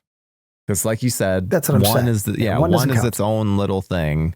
So yeah, it's weird. It's like they're then trying to, I don't know, go back on stuff they've already established, where it's like, no, we've already set this stuff up. Quit trying to change things. They want to have their cake and eat it too. That's what this movie is. Yes. 100%. Because they were killing off this fucking character, which I wouldn't think that based on the story that's being told. Yeah, I mean, but that's the thing is, you to enjoy this movie, you have to kind of accept that they don't really respect what was set up. No. It's a medley of sorts. No. Of this was cool in this movie, this worked in this one, we like this. And, you know, for the final one, conceptually, I guess I don't hate that. But again, if you establish things in the beginning, and if this have to be a far smarter movie to break rules like they're doing. Mm-hmm. Like, I'm not saying I'd be completely against it, but it would have to be baked into the cake. You'd have to explain things. There would have to be dialogue. You know, we'd have to really, really understand the rules that you're breaking, so that like you could shoot it and sort of play it out in a way that at least acknowledges that this comes off like Rachel doesn't know what she's doing. Yeah, you need to know the rules. I feel bad blaming her because I know it's quick. No. You need to know the rules intimately in order to break them and subvert them, which, yeah, I don't think that as a first-time director, I don't think that you're able to, because there's so many other things that you're having to deal with that then an Elm Street movie is not the time to be making your directorial debut. No, absolutely not. I was going to say, who wrote this, though? Talele and Michael DeLuca. DeLuca, buddy, what the fuck, man? Yeah, it's a mess. It's a mess, and the original script was not much better. They like essentially what they made it into, I think, is probably still somewhat better than the original script. I would like to read it, actually. I'm not really a big script reading guy, not for any good reason. I just never really tried, and I feel like I should. Yeah. Like I'd like to see, you know, because I know that essentially you get to learn so much from movies, because what the script is with the movie, it shows you really where the magic comes from. Yeah, you get to see the ones who are like, oh, damn, there's a lot that's changed. And then you see the ones who are like the original Nightmare on Elm Street, damn near 1-to-1. Interesting. Yeah. It's crazy how much that's like a 1-to-1. But then, yeah, there's other films where it breaks out. I guarantee the script for John Wick is very different than the actual end film, because they found so much of that movie in the edit, in terms of like moving scenes around, shooting, like intercutting scenes together. It's like that. Yeah, it wasn't written that way. So sometimes you find it in the edit. What's that saying? Isn't there a saying that says like you make a movie three times? Yep. Is that it? Yeah. Which essentially is that. It's like you find it in the script, you find it when you're shooting, you find it in the edit. Yep. Yeah. And they might be 3 completely different things. It's all just about getting like the end product being a cohesive thing that makes money, essentially. Yeah, and that's why, like, you know, they always say like that isn't that saying kill your baby? Yeah, exactly. Like, you really want to make a good movie, you have to be willing to kill what your initial idea was, or your initial fucking heart. Yep, because it's like, guess what? Your favorite scene might be something that's dragging the whole movie down. Which kill your baby. Yeah, I don't think. What do you think? What do you think Rachel Talele's baby was in this film that she refused to kill? The power glove. I feel like the power gloves probably came from above. Honestly, I think, I feel bad saying this. I don't know this poor girl. She's probably just working hard. I'm sitting here in my fucking house just talking shit. I think John Doe.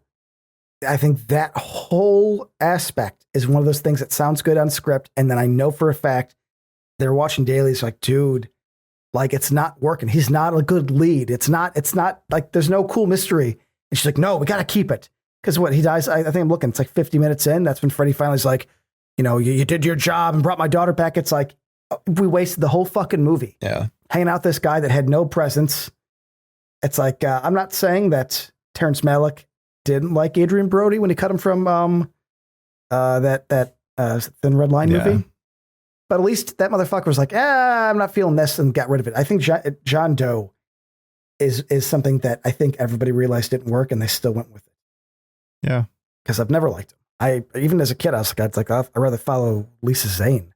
Well, we've already been. It's like, dude, 50 minutes in. 50 minutes in. We've been preconditioned with the series in the past of like, yeah, we can switch characters. That's fine. But usually at least one of the characters is good. Because I was thinking, it's like, because usually we have a really good transition of, Kristen to Nancy, but then we had Nancy to Kristen, but then Kristen to Alice was brutal because of Tuesday Night. So I think we just need, if we're going to have a bad character, it needs to then be handed off to a good one, which Maggie just isn't. She's cute. I'll give you that. She's definitely cute, but she's just not a good character. She's sleepwalking through she's this. Chill. Yeah, she's chill. I like her because she's chill, but no, she's not like she's not the one that to take the reins. And also, it's just too late in the movie anyway. Like even it did early, it still was sucked. But it's way too late, and she's not a strong enough character. John Doe isn't a strong enough character. Like John Doe should have been a great character, and then Maggie should have been a better character. That's how it goes.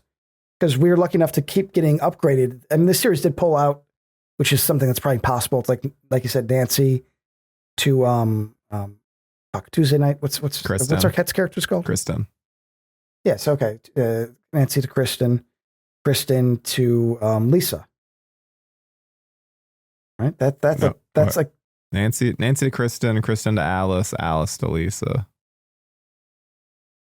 Oh, okay. But regardless, that shit. Let's just say that how the fuck did that work? That to me is unrealistic that we would have a cool character that like I just feel like that's luck. Because both our spinoffs are two male leads essentially. Both of our two Freddy films that feel like spinoffs. Yeah, it's just like they break from having the female lead, which I think you really do need, because like Freddy has that sexual element to him that's probably one reason this doesn't work. We have a male lead, and then when we do have a female lead, it's his daughter. So we don't get to have that like Freddy being a pervert, Freddy making out with Nancy through the phone, Freddy kissing Alice multiple times. Yeah. I'm just saying that it's impressive that they pulled off so much that it worked anyway. But you're right, though. This doesn't work. And also, Freddy, I think a big aspect is like Freddy is creepy. But at the same time, though, by this point, he's kind of out of the shadows. And it's like having a guy face off against him. I mean, Freddy doesn't seem as big and overarching to me. Like he seems like you might be able to get a fucking punch in. I don't want that. Even when Nancy was fighting the first, that's my biggest complaint. It's like I don't like Freddy being active. But now that Freddy is super active and he's just walking around fucking making jokes, it's like John Doe. In all honesty, probably is the same height. I mean, like you're not doing anything. And now it's just you're making Freddy seem small. I do think you should have him face against a woman. I think that's just the look of it makes sense. And like you said, the character of him being creepy and horny and going after little girls or little kids, it lends itself to it. I was gonna wait until you brought this up, but I feel like they were at a perfect time at this point. Freddy's makeup. What the fuck? It's not. It's bad, but I'm gonna say this. It's the worst of the series, but still there's worse Jason masks. I still don't think this is unwatchable. It is to me the quickest. It seems the most. I know it's not, but it almost feels like a really good solid mask as opposed to like it being built up from parts. One thing. Also the driest. Yeah. That's I think a big issue. One thing I've noticed was, see all the skin on it? There is so much skin to the point where there's some shots where if you just were to if you were to just go from like Freddy's nose down, like cut that off, it would give him a fucking bandana, like a bandana, like a old lawman, put it across his face. He would just look like an old man, because it's just old skin. It's not, the burn is not, there's not all the area around his eyes. It's all just fucking skin, which usually there's this like darker, almost raccoon look to him. So yeah, there's just a couple of like must be muscle or something, or you know, that there is like a couple parts, but as I have paused, which would be hidden by it's a handkerchief. just very wrinkly. yeah, but you're right though. It looks like he's been in the sun forever. Yeah. But his skin's old and wrinkled. What's this? Where sunglasses go, though, is essentially just like, that's just an old man. If I just were to see his eyes, it's like, oh, that just looks like old man eyes. Or it's like, what the fuck? It is the laziest. I will agree. It's too masky. It's too dry. Again, but I also want to say that, because I remember it being worse. Maybe I'm just being optimistic. I actually remember 5's being worse as well. So maybe I don't know, remember hating it more. Like, I don't like it, but it's not distracting. And if you talked to me like 3 years ago, I would have been like, oh, it's absolutely distracting. It's like, it's not like it ruins the movie, but it's one of those things that I remember hating it more. I don't know. Maybe I'm just being optimistic, or maybe I'm just less bothered by it. I don't like it at all, but I've seen Chucky like look shitty. Yeah. Like Chucky and like the show looks fucking bad. This, like at its worst, I got to be honest, it still feels like Freddy. Am I just like having rose-colored, rose-tinted glasses on? I need you to call me on if I am. No, I think it looks like a better Freddy mask with skin on it. Like, you can see Freddy beneath it, but there's just too much fucking skin to the point where it also changes the color. Like, I have a shot that I'm looking at right now, and it's just like, everything just looks not, I don't know. There's too much skin. 102.17.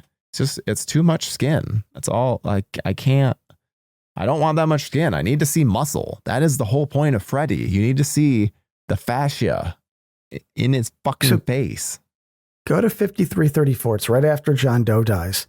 And Freddy like looks stoned, and he says something. I have it muted, but like, it's an interesting look, because I could see definitely some more muscle, but it's so smooth and pretty. It's weird. It like this Freddy, and obviously what I'm about to say makes no sense to back then, but it seems like nowadays, if you would put a picture through like an AI enhancer to kind of clean it up, it doesn't understand that the markings are something, so it smooths it over. So it keeps the look, but it makes it pretty. Like, Freddy here looks healed. Like, it looks like he's he healing. Looks healed. Yes. Like, he looks like he's healing. Oh, he's like the Mummy. Yes. The Mummy, when he gets more souls, he like gets more. Right? Isn't it strange? And you could tell it's just like they just painted some of the red on there to look for the muscle. So it's just colored. Yeah. I think that's part of the problem is that, it just looks, it looks the most human. I never even put that together until now. Like, yeah, one singular piece, and then they're just painting. Yeah, they're just painting the muscle. Which even the shot that you're talking about is probably the best that he looks in the whole movie.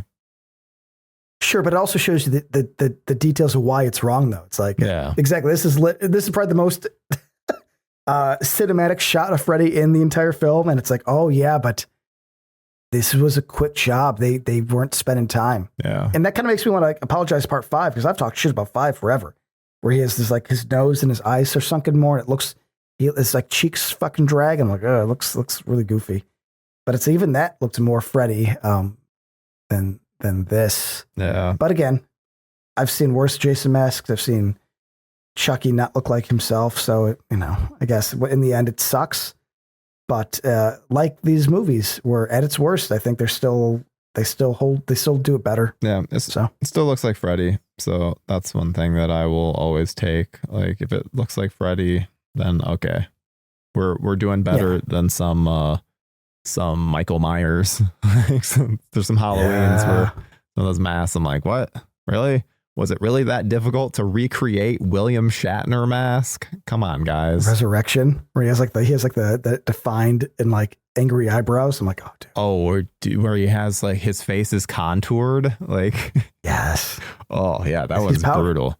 5 is brutal. H2O has like 5 different masks in it. Resurrection has fucking like eyebrows and contoured makeup on it. It's like, what is happening here? 5 has the hook nose and and that's the first series that I do generally love. That is one of the ones where like you really have to come to peace with the mask looking like shit. Cause like, you know, a certain me in a different generation would have fucking not. I mean, well, actually that was like my least favorite for a long time. I loved the Halloween one. But the masks turned me off a lot. I had to get over that. Yeah, that is definitely something younger generations wouldn't understand because the Rob Zombie Halloweens masks always look great. The David Gordon Green mask always look great. So it's like they're used to the mask like actually having some consistency and looking sweet. Where it's like, no. You got to grow up during the time where it was just like, wait, what? Why does it look different every time? Even, I mean, I love Halloween 4, but that mask is, dude, it's like blank. Can't even see any expression on it. Old man mask. No. But that's the thing that I had to come around that series, which is like, because there are good movies. So if you want more adventures with Michael Myers, you had to sort of accept a shitty mask. And that's such an interesting concept because that doesn't exist nowadays. Yeah. You don't have to make peace with something because you want more. You would, you know, that doesn't exist. Mm-hmm. You know, that wouldn't happen. I'm not saying I want that back. I'm just saying we were tougher because I had to sit through fucking shitty masks to enjoy a good movie, you know? No. Oh, hey, we didn't really talk about John Doe's death. The Looney Tunes stuff? That's why I want to talk about it. I mean, it is legit Looney Tunes. Yeah, I tried finding the is it Bugs Bunny or is it Coyote that does it? I'd assume Roadrunner Coyote. Dude, I tried. I searched for like an hour to try and find a clip and I could not. And I'm like, this is not a Mandela effect. I know that this exists. No, it has to. The pushing somebody on the road. Yeah, and like missing or something. That's a whole thing. So, but no, I've always liked that. And then I like the terrible. It's like he's wearing a pillow under his coat that then has the pin marks in it, or under his shirt when he's dying in Lisa Zane's arms. Because oh my God, it's so obvious. Dude, yeah, his chest is like so much further up than what his normal chest would be. And it doesn't even like it doesn't bend into it. Like it just looks like a square. Yeah, it looks so bad. This is one of those deaths that I both hate with all my life and also kind of love. I guess it just depends if I'm high at the time or with friends. But like this sucks. But if I get over that it sucks, it's kind of cool. Really, you just have to you can't go in this being like this is Freddy Krueger. It's not. Yeah, that's all. It looks like him, same actor, definitely some characteristics, but I mean, it's like the Freddy movie. It literally is Looney Tunes, so it's rough. It's rough. Yeah, like I said, I think I'm having a hard time because these are all things that I could just let go and have fun with. But the fact that we just watched all of them together, it's definitely a harder watch this time. And it has nothing to do with the movie. The consistency of 3, 4, and 5. Yeah. Where it's like, cause even 5, where it's like, you're able to see the flaws, but it's like, I gave it a 3.5. And it's like, because there's so many good elements and the consistency of the characters. And like, it's just good filmmaking. Yes. This entry belongs as the random watch. And I think its strength is if you aren't watching the other ones in continuation, where I can just be like, it's kind of fun. Yeah. He's doing some cool shit. He cuts off his parachute. He brings out the spikes. All of it's fun. It's kind of cool. And floating above him in the parachute, I think that's a cool look. Mm-hmm.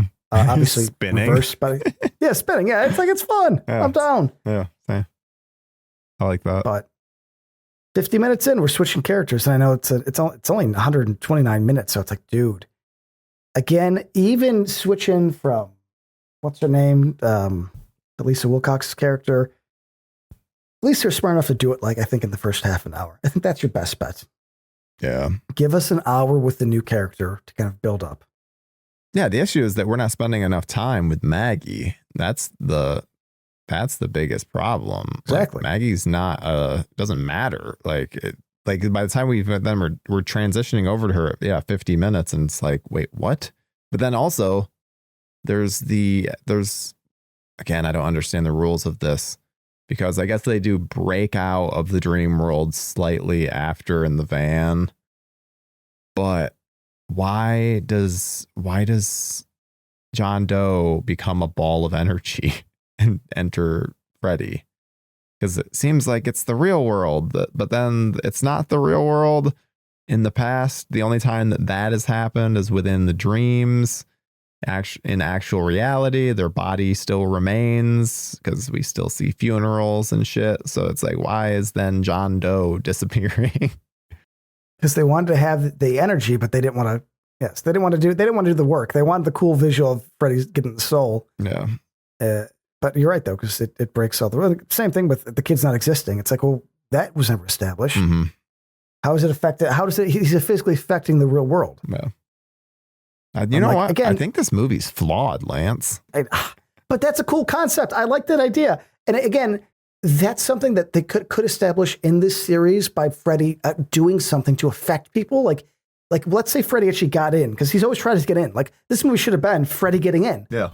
And him being in our world has actual effects. And that could be the fact that anytime he kills somebody, that person never existed. That's fun.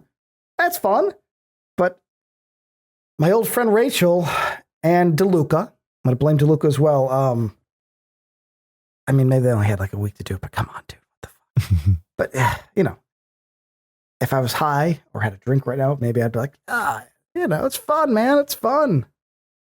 But, man, a little rough. Yeah, I guess you're right, Tyler. Like, I think this movie might have flaws. I walked into it thinking it was amazing. Yeah. I was like, no, this is fucking my favorite one. No, joke. Like, this is going to be a time where you and I start fighting a lot, because my favorite movie and your least favorite. Can you imagine? My favorite movie is Freddy's Dead. Now, I should say this in case anybody ever gets out. I have this beautiful framed poster of this movie. And the only reason I own it is because I'm the kind of guy that thought it was so interesting to take such a stupid movie and make such beautiful art that I'm like, no, that's the most contradictory thing I've ever seen. I must own it. So I have a giant, beautiful framed Freddy's Dead poster that if you walked in my house, you'd be like, oh, that's your favorite one. I'd be like, actually, in the England era, it's my least favorite. But I want to support art that goes against every kernel of truth that matters in this world, because that makes Freddy's Dead look like a masterpiece. I mean, I get it. I have a Halloween Kills poster that's hanging up behind me, as well as a Dead Silence poster. So they're both not great movies. Yeah, but only one of those has Evil Dying Tonight, though. It even says on the thing, it says, to Tyler, Evil Dies Tonight. Best wishes, Anthony Michael Hall. How did we sign your poster? Oh, my stepmom got him to sign it. She went to some breakfast, something. There was some showing in Grand Rapids, and where he watched The Breakfast Club with an audience, and like he narrated. It was like live commentary. And yeah, she met him afterwards, and he remembered me from my interview with him. Well, I think Halloween Kills is just such a fun, dumb movie.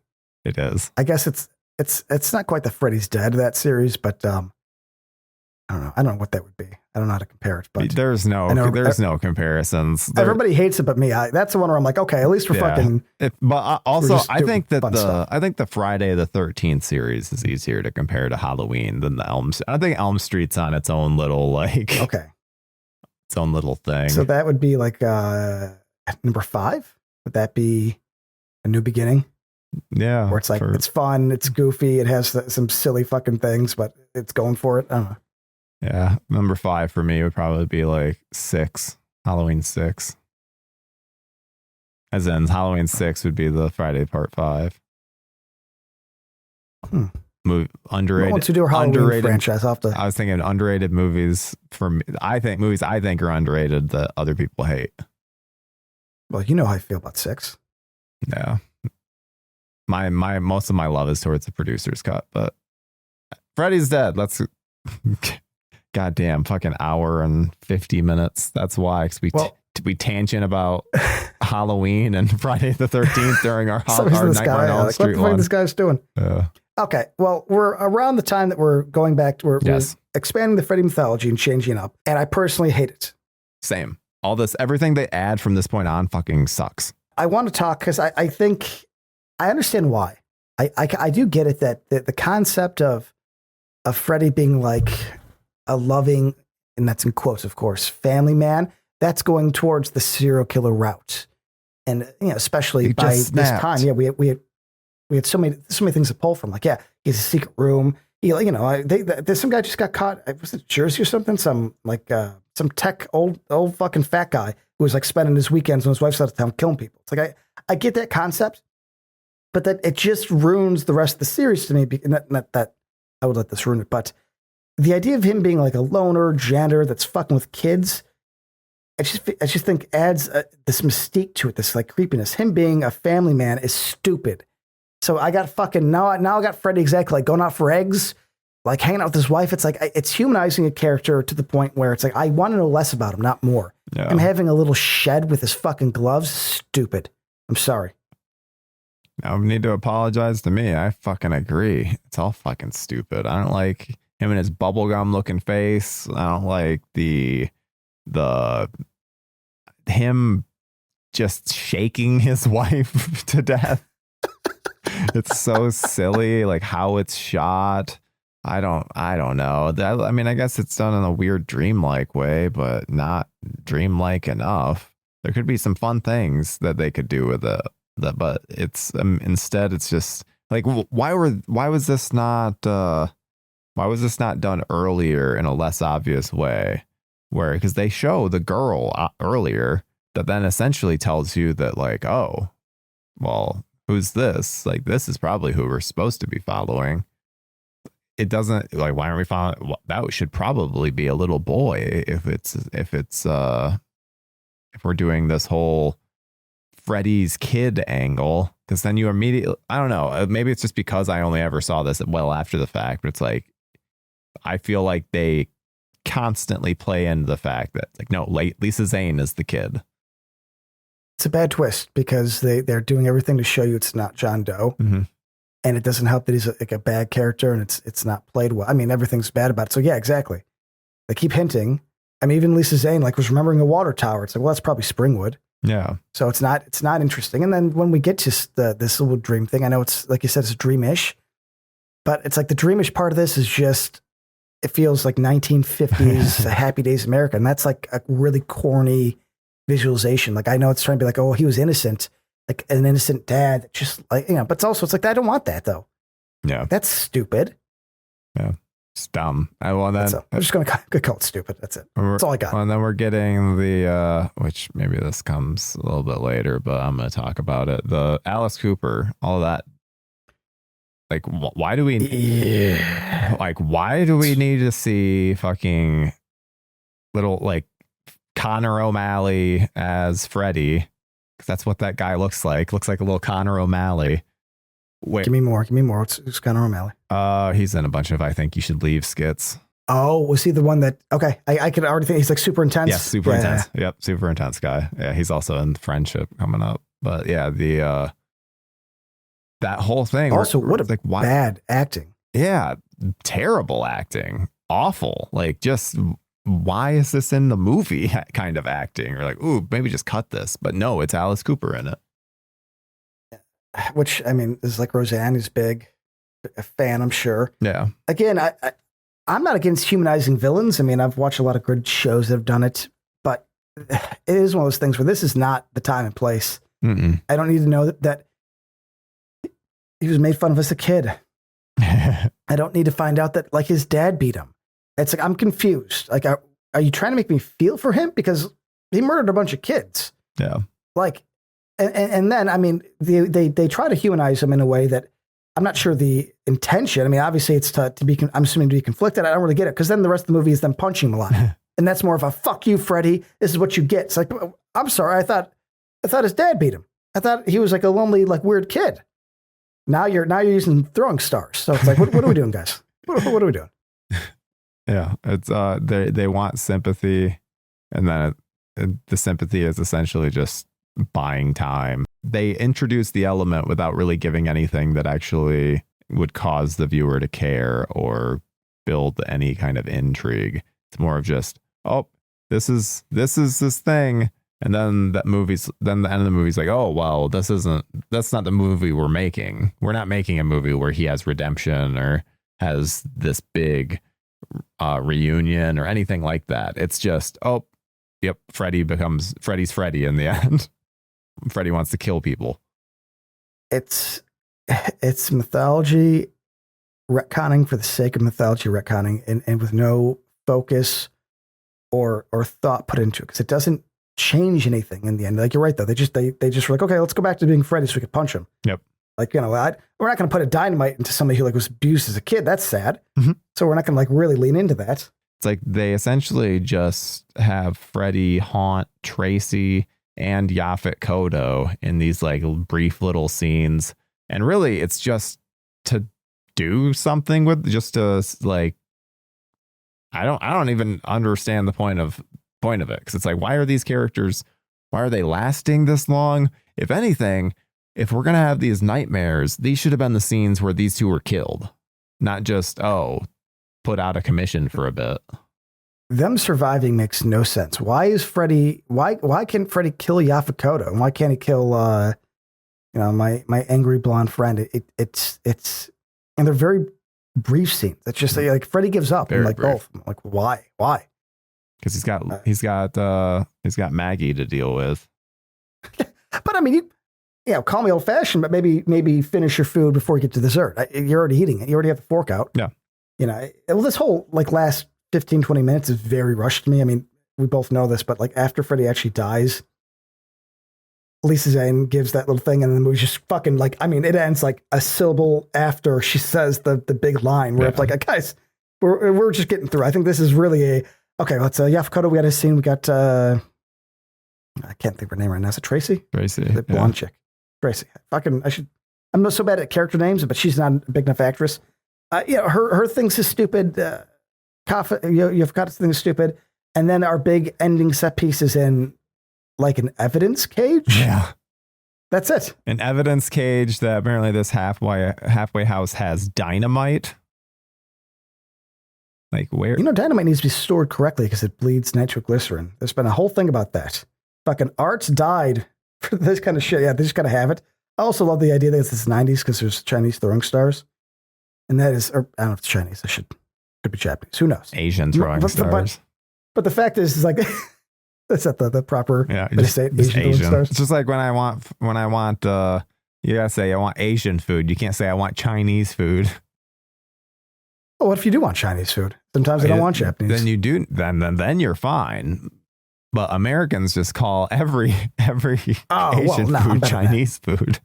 I remember I lived next to Chinatown for like 15 years. I got that shit dead to rights.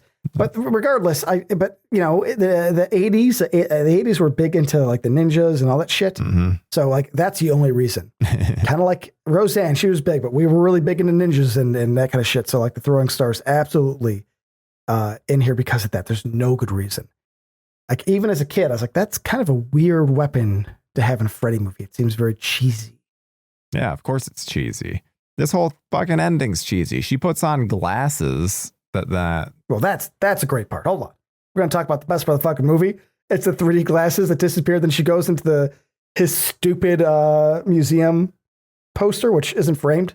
That's the strangest series of events. Yeah, I mean, listen, does it work for Freddy? No, but I'm saying that whole thing, and I'm making fun of him him killing the rat and all that shit. Then we see all that stuff, but at least it's like cool and weird and visually different. I'm like, that's the only time that this feels like it has its own identity. I just wish that exact part was done with a more serious director and with a better tone. But I've always had a very big soft spot for 3D, even if it sucks. Like especially old 3D, not this fucking post everything becomes 3D like afterwards, but like back in the day, when they did shit like this, I mean, you and me were silly 3D. I was called silly 3D. But I mean, when we watched, you came over and we watched Friday 3D. 3D. Yeah. And was that not a great time with those 3D glasses? Yeah, that was awesome. I love those. I love the 3D experience is quite insane. As someone that has multiple movies on 3D, I big proponent of the shitty format. I'm pretty sure the DVDs of this when they came out, I think they had 3D glasses in them. They were, yeah. You are correct. I swear on my life, if that fucking 4K set comes out and there is not some cheap 3D glasses, dude, I doubt there will be. Wouldn't. Then we've lost the plot. Then we're not a real country anymore. If we can't, Freddy's dead, can't have the 3D glasses for its stupid 3D part, then why go on? Because I feel like they made it so you can't, there's not the, I feel like they did something weird with the transfer where then you got to have like the red and blue glasses only to be able to make it work. Yes, that's what I want. The cheesy red and blue glasses. Yeah, the old school. I don't know how that'll look on a 4K. I think the word you're looking for is gorgeous. I don't know with the HDR and all. It's like I genuinely I don't know what it would do. Guess we'll see if they actually end up doing one of these. We're gonna end our Elm Street franchise chat, and then they're gonna announce the collection. That's what's gonna happen. 100%. We're just a little too far ahead, or we're too far. Yeah, I guess ahead. Regardless, it'll make these episodes fun because it's like, guys, it's not 3D at all. But you at least know where I stand, Yeah. What are your thoughts on the dream demons themselves and the little sperms? They're like little fish. The stupidest fucking thing. I mean, I do think the face on them is kind of cool looking because it reminds me of something I can't think of, like something out of probably like Doom. But they are fucking stupid. The fact they talk are stupid. And the fact that Freddy, I don't have it pulled up, so I don't know the exact quote, but it's like give it to me. Like he says something that's so. I mean, this is the part where it's like even if I'm having a good time with this movie, even if you and me could laugh and be like, you know what, it's enjoyable. This part will never be. Because this is the one thing that you can't do, which is like, don't make it a joke. And this is them being serious. The Looney Tunes stuff, I have an easier time accepting than this fucking thing where he's like, they're swimming around him and England's like looking at obviously like where he's told. So sometimes it lines up, sometimes it doesn't. And he's just like, give it to me, give me all the power. I'm like, oh, come on, man. Fuck it. It is like, it's the one thing you never do in movies, dude. Up until this point, I accept it a lot, but yeah, dude. I mean, you have to think the same way, right? There's no way you could even find joy out of that. How stupid that is. Like the birth of him. I love his origin. It's the best. It's everything I ever want. No, it's awful. It ruins what like we essentially have known as his origins. And I cannot stand it. I think it's dumb. I think the execution is dumb. I hate seeing Robert Englund makeupless in the Freddy garb. Like, no, that makes me feel weird. Get that off. You need to have proper makeup on. Yeah, here's the thing. Robert Englund, his normal, what it looks like normally is fine. It's fine. But the problem is like Freddy's, you hype him up for this big thing. And to see him human, it's like he doesn't, some people kind of look scary. Some people have a weird, like a creepy face. He doesn't. Mm-hmm. He kind of has like a sweet face. And so him without makeup kind of downplays Freddy's, I think, threat level to me. I always found Robert Englund not a very threatening looking human being. And so I don't give a shit what power he gets in the dreams, sperm or not. Like having him, like you said, in human form in the costume makes it look like a costume as opposed to an iconic outfit. Yeah. Looks silly. And yeah, England. I love England, but yeah, in human form, it just hits. He looks too friendly, and he like over exaggerates his facial expressions to then be able to make up for that, and yeah, it just comes across awkward, which is too bad because I love Robert Englund, but No, of course, of course. But yeah, it's not great, but also he's not the one that decided to go makeupless. So terrible decision from the creatives on this, and yeah, but Freddy has great lines. I will say that there's some good line, like every town has an Elm Street. The best line in the movie, actually, I'd probably say, because that's like an authentic Freddy line, And as opposed to the power glove. it builds up too. Like, I don't know. That's it, like essentially it adds to the lore, which I will always love. I didn't need a glove to kill your bitch of a mother, and I don't need one now. Great line. Yeah. There's just some good stuff. And then there's always the I'll get you my pretty and your little soul too. Not so much. A little less there. I mean, you know, it's fine. It's fine. If you're doing a Wicked Witch parody, yes, that's it's authentic. Yes. But yeah, there's a lot of, essentially what I'm saying is that as bad as Freddy is in this, there's at least some moments. And usually it's just with the random lines. Yeah, no, I mean, I think that's the through line here. It's that, yes, as the worst one, there's a lot of issues, but it's still, it doesn't feel like it was co-opted by, like, you know, there's certain sequels that feel like it's different, like it's like almost like an interpretation of Freddy. Like this is just over exaggerated Freddy. Yeah. And so that sucks, but it, you know, it never feels like it's a different actor or a different studio. Like we said, it's still Freddy. Yeah. And you know, at times I could have a good time. There are a lot of things in there that I could have a good time with. It's fine. You know, it's a visually unique looking film. I wish it looked like a Nightmare on Elm Street movie, but I don't. You know, I've said before in the past, I think publicly, that it has like a '90s cartoony look. It's like this is influenced by Pete and Ren and Stimpy. Should a Freddy movie be? No, but I'll at least say that it's something. It's my least favorite of his era, but you know, it doesn't look like the remake, which is just kind of sterile and boring. So that's at least something. I mean, Rachel Talalay. Why do you have such difficulty with that name? Because I feel like I've said it different my whole life. I thought I said like, well, now I can't fucking say it because I don't know what I'm thinking because you keep saying Talalay. But I swear on my life, before this episode started, I did not say Talalay in my head, and now I'm confused. I promise you, but, it's Talalay. I'm not saying you're wrong, but obviously, if you are right, then I've been saying it wrong, which means that like I'm having a hard time adjusting to this new reality. But you know, if Freddy was a weird '90s TV show, this is it. And, you know, whatever. So, yeah, I could be okay with a lot of this in the right context. I think that's what this all comes down to. You know, except for the very end. I think that's the only thing. It's so just corny and underwhelming. Yeah, Freddy's dead, and then it fucking slam cuts to the credits. I'm like, oh, and we're not gonna do like even the fade out. No, we get the credits, and then we get the best of clip montage on the other side. And I'm assuming you love that, right? I'm a sucker for a clip montage and music. It's just what I'm into.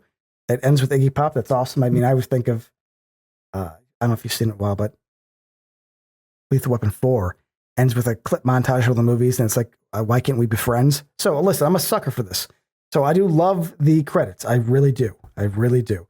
Though it just makes me, this time remind me more of what I'm missing from this movie as before, where I'm like, oh, cool. Like the whole franchise. Yeah. Well, what would you rate this film out of 4 stars? Well, this watch 2.5. Yeah. I mean, I think I'd actually go lower. I'd probably be about a 2. This, it's just, within the it's all within the context of watching the other films. Doesn't hit like it does when you just randomly put it on. Because I will just randomly throw this on and it's fun. But yeah, when you have that context of, oh yeah, remember actually enjoying characters. It's the worst watch I've had in a long time. I'll never watch this I'll never watch it together ever again. This belongs as like a one-off random. Absolutely cannot be a franchise watch. I just can't do it. I know I will watch it again this year because the 4K set comes out. And I know that I will, as soon as that comes out, that's what I'll do in September or October. I will just watch them again because that's me. But that's different though, because you're watching that though to see like quality enhancements, see the transfer. So that's more of like you're watching that as like a I might watch it with commentary when I watch it. Like that'll be the fun thing. Is since we did this so recently, some of these viewings I'll just watch them. I'll watch them with the brand new commentaries that are included. Because last I heard, there was at least a couple new commentaries. So Shoulder just did one, I think. I'd assume they'd have new ones. Yeah. I mean, I hope so. Yeah, because I feel like this is a big deal. I mean, I don't know. Let's keep it open. Maybe we could do like a little like a single episode where we kind of talk about the 4K and all that shit. Who knows? Yeah, we might have to do that.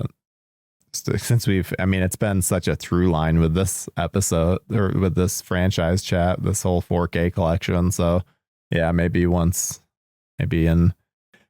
makes sense to do it in October. Give us a little time to be able to look at the collection, but then also people are mostly interested in that around Halloween time. So yeah, you guys can look forward to that around then, probably.